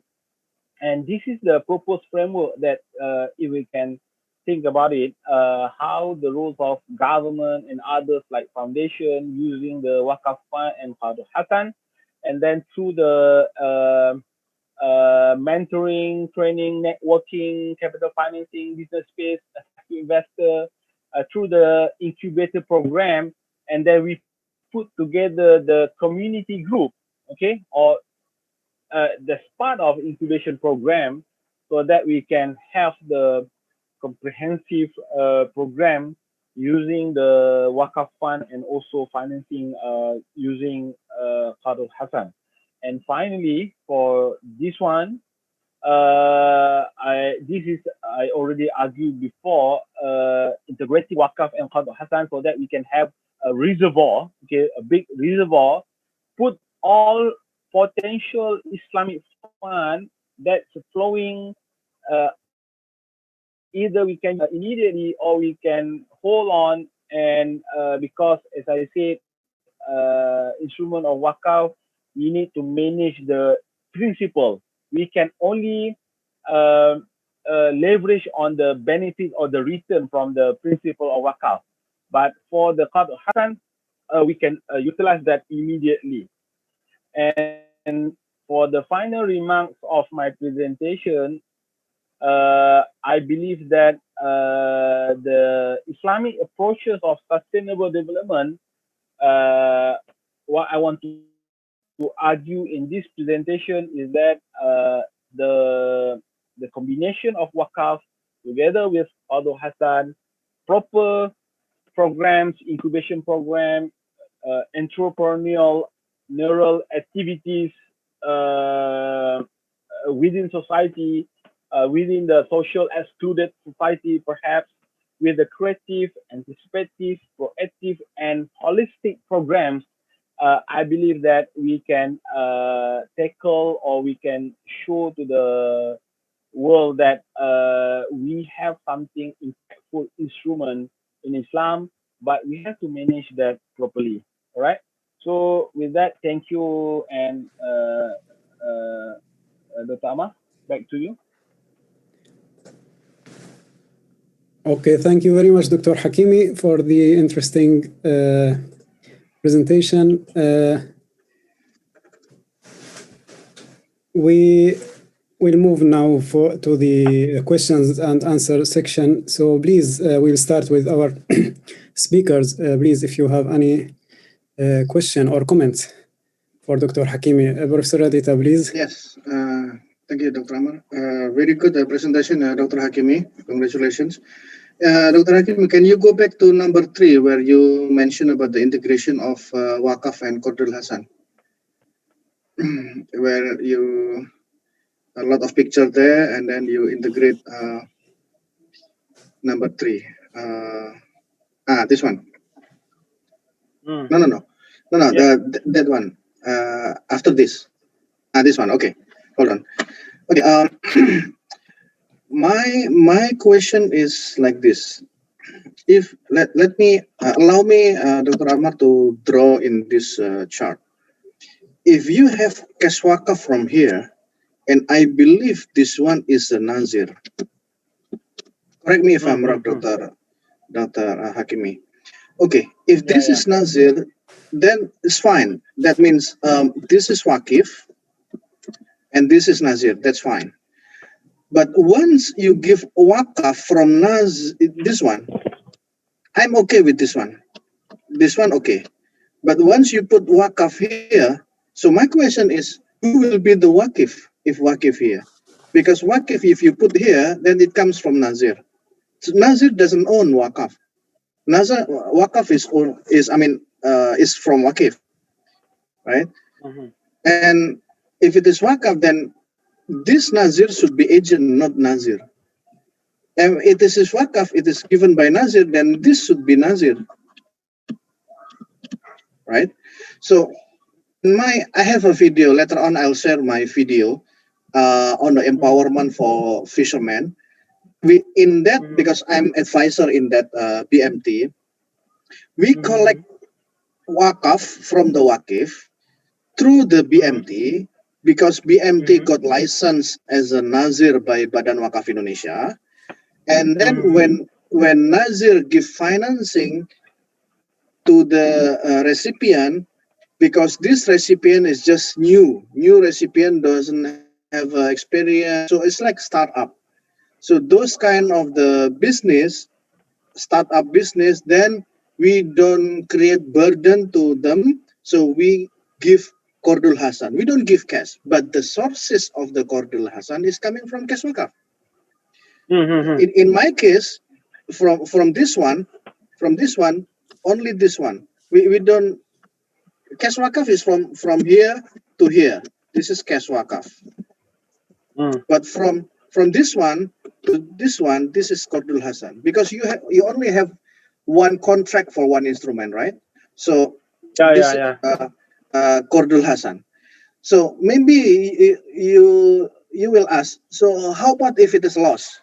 Okay, in the context of giving Qardul Hasan, of course, not all the cash Waqf you put it as a Qardul Hasan. If you have a recipient who are very much low risk, you can give Qardul Hasan, give to those businesses with the murabaha, business as usual, murabaha. But the sources, the counting, the counting has to be properly done. Sources from cash Waqf, but once you give financing, it can be murabaha.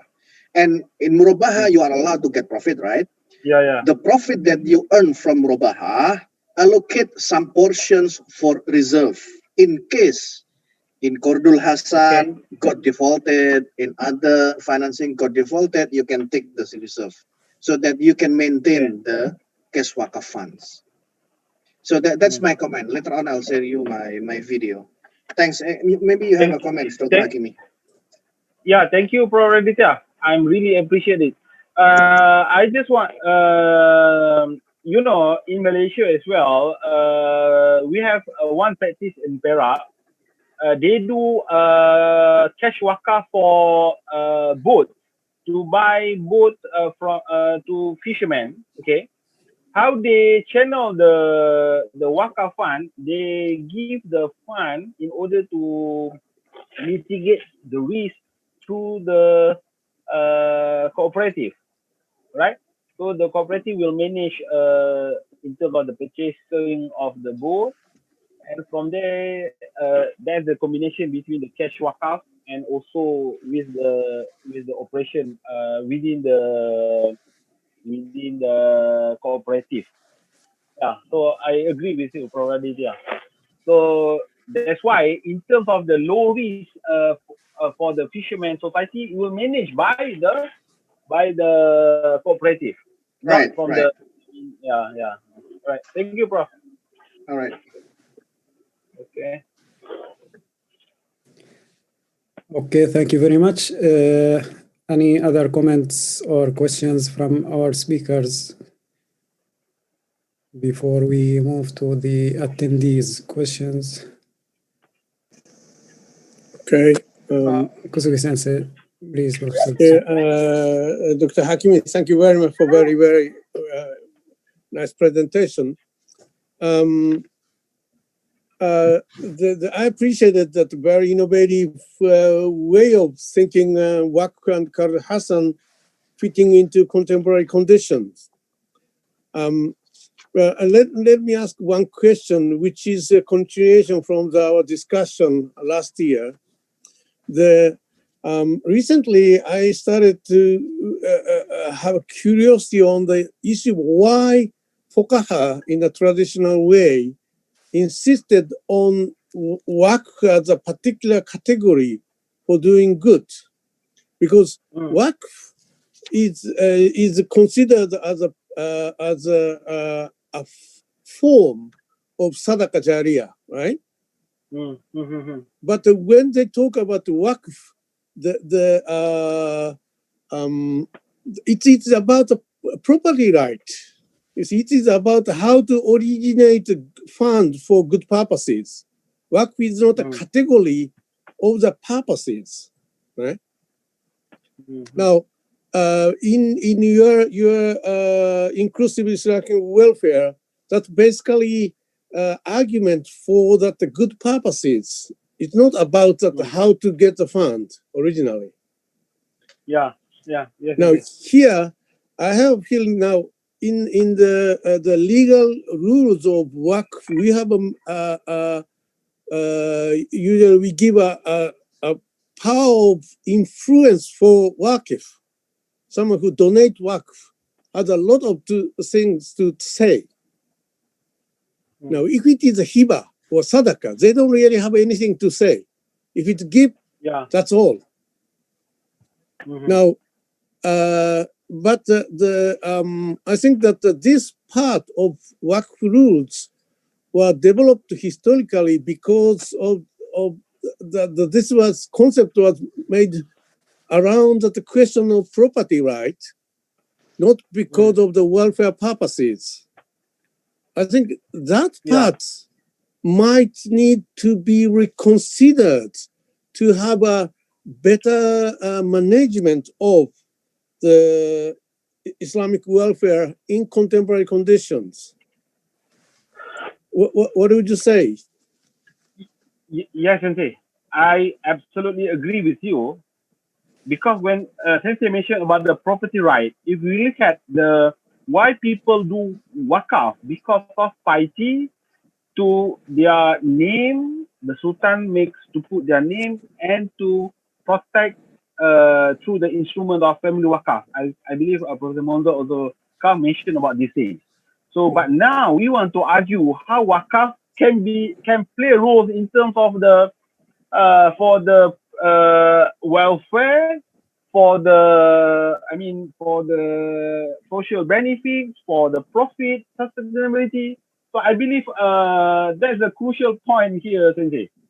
So from because one argument, people do Waqf, the family Waqf, to avoid inheritance rules. So this is to protect the property to remain within their death. For the son, their kids, etc. This is through the family Waqf. So now, So now our argument very contemporary. So I believe we have to argue from that point, Sensei, from the early beginning of the history of Waqf. Why people do Waqf? Yeah, thank you. Thank you very much. My opinion, Sensei. Yeah, thank you. Thank you very much.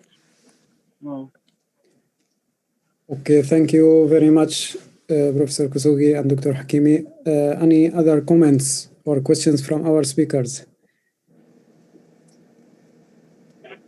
Okay, Dr. Hakimi, we have maybe two questions from our attendees. One of them asking about the difference in terminology between corporate Waqf and Waqf corporate. Are there any difference in the terminology? Because some researchers use the terminology corporate Waqf and others use Waqf corporate. So this is first one question. Yeah, my quick response, I believe, more or less is similar. Yeah, it's similar. And then now I read the Q&A. May I respond directly, Dr. Amar? Of course. Okay. So in terms of the terminology, I believe more or less it's quite similar.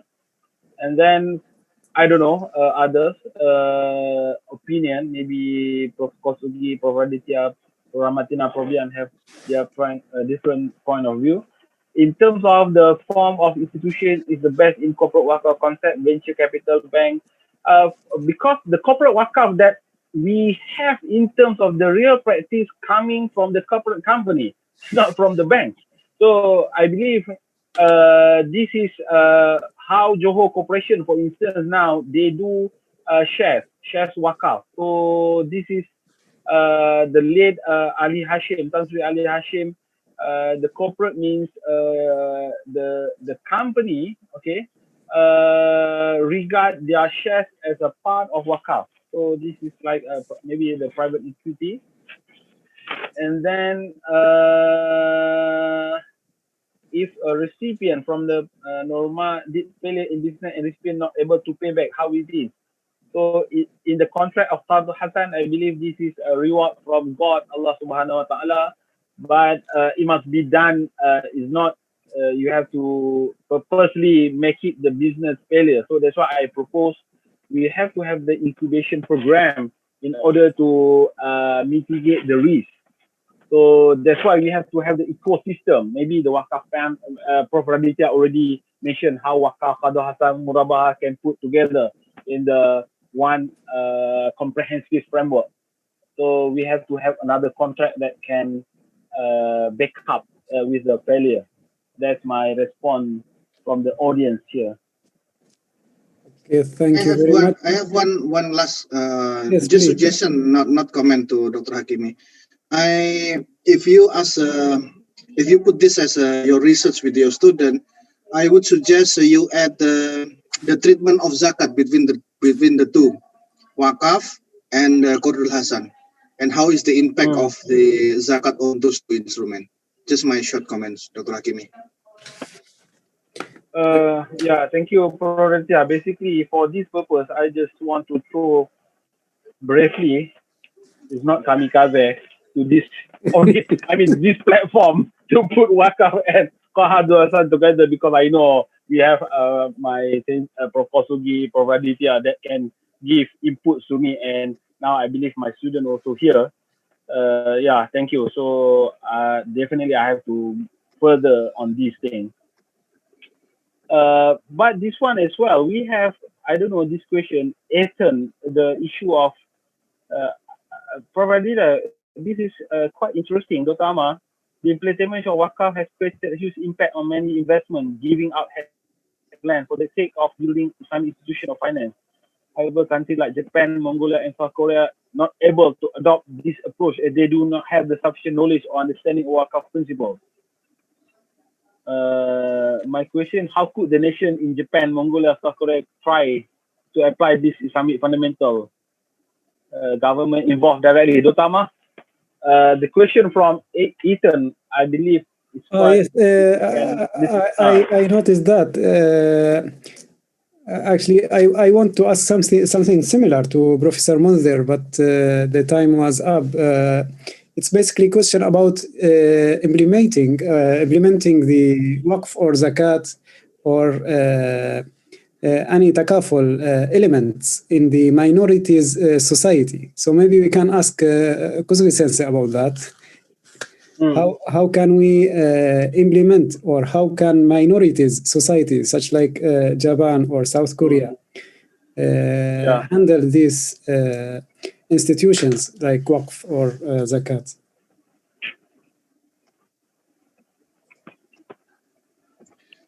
Well, if I may comment, just a very brief comment. If it is in conventional, then I do believe that, just like Dr. Hakimi mentioned when Dr. Hakimi asked me about the mirroring. So for me, mirroring of Waqf is endowment fund. For those of the less minority Muslim who wants to replicate the things like Waqf, they can do endowment fund. They can do endowment fund because same that the endowment fund, the corpus or the principal has to be maintained, And later on, step by step, we introduce what Waqf is and what the similarity and the differences between Waqf and endowment fund. I think that's the way we introduce the Waqf to the less minority Muslim country. Thank you, Dr. Amar. Okay, thank you very much. I think I can also ask a little bit. yes, please, Professor. I'll add. Yeah, I think when we talk about Muslim minorities, we can also learn from the experience of Singapore, Waqf management in Singapore. It is strongly supported by Majlis Ugama and the government and the Muslim community in Singapore, although they're small in number, but they have a commitment. So basically, as far as I know, Waqf is, you can say it's compulsory to be taken from the community, and it is used in various programs, benefits for the socio-economic development of the Muslim communities itself. So I think we can learn from the experience of Singapore. Yeah.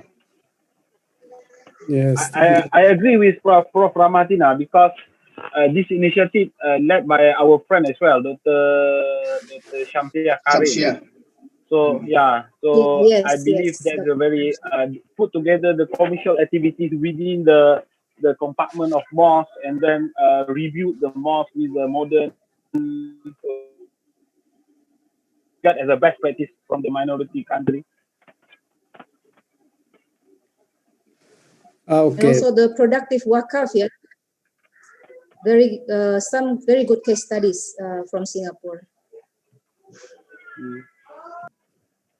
Okay, so Singapore is the example to be followed in this area. Thank you very much, Professor Ahmadina. Thank you very much, everyone. Thank you very much, Dr. Hakimi, for your interesting presentation. And thank you very much for all of the speakers of today and next week. And for our attendees, please join us next week also to have the second day of this workshop. The second day also will include 5 presentations. Most of them about Waqf and Zakat also included. So please join us on next Saturday. I think the timing is problematic. Some of our attendees are already sending me too many emails.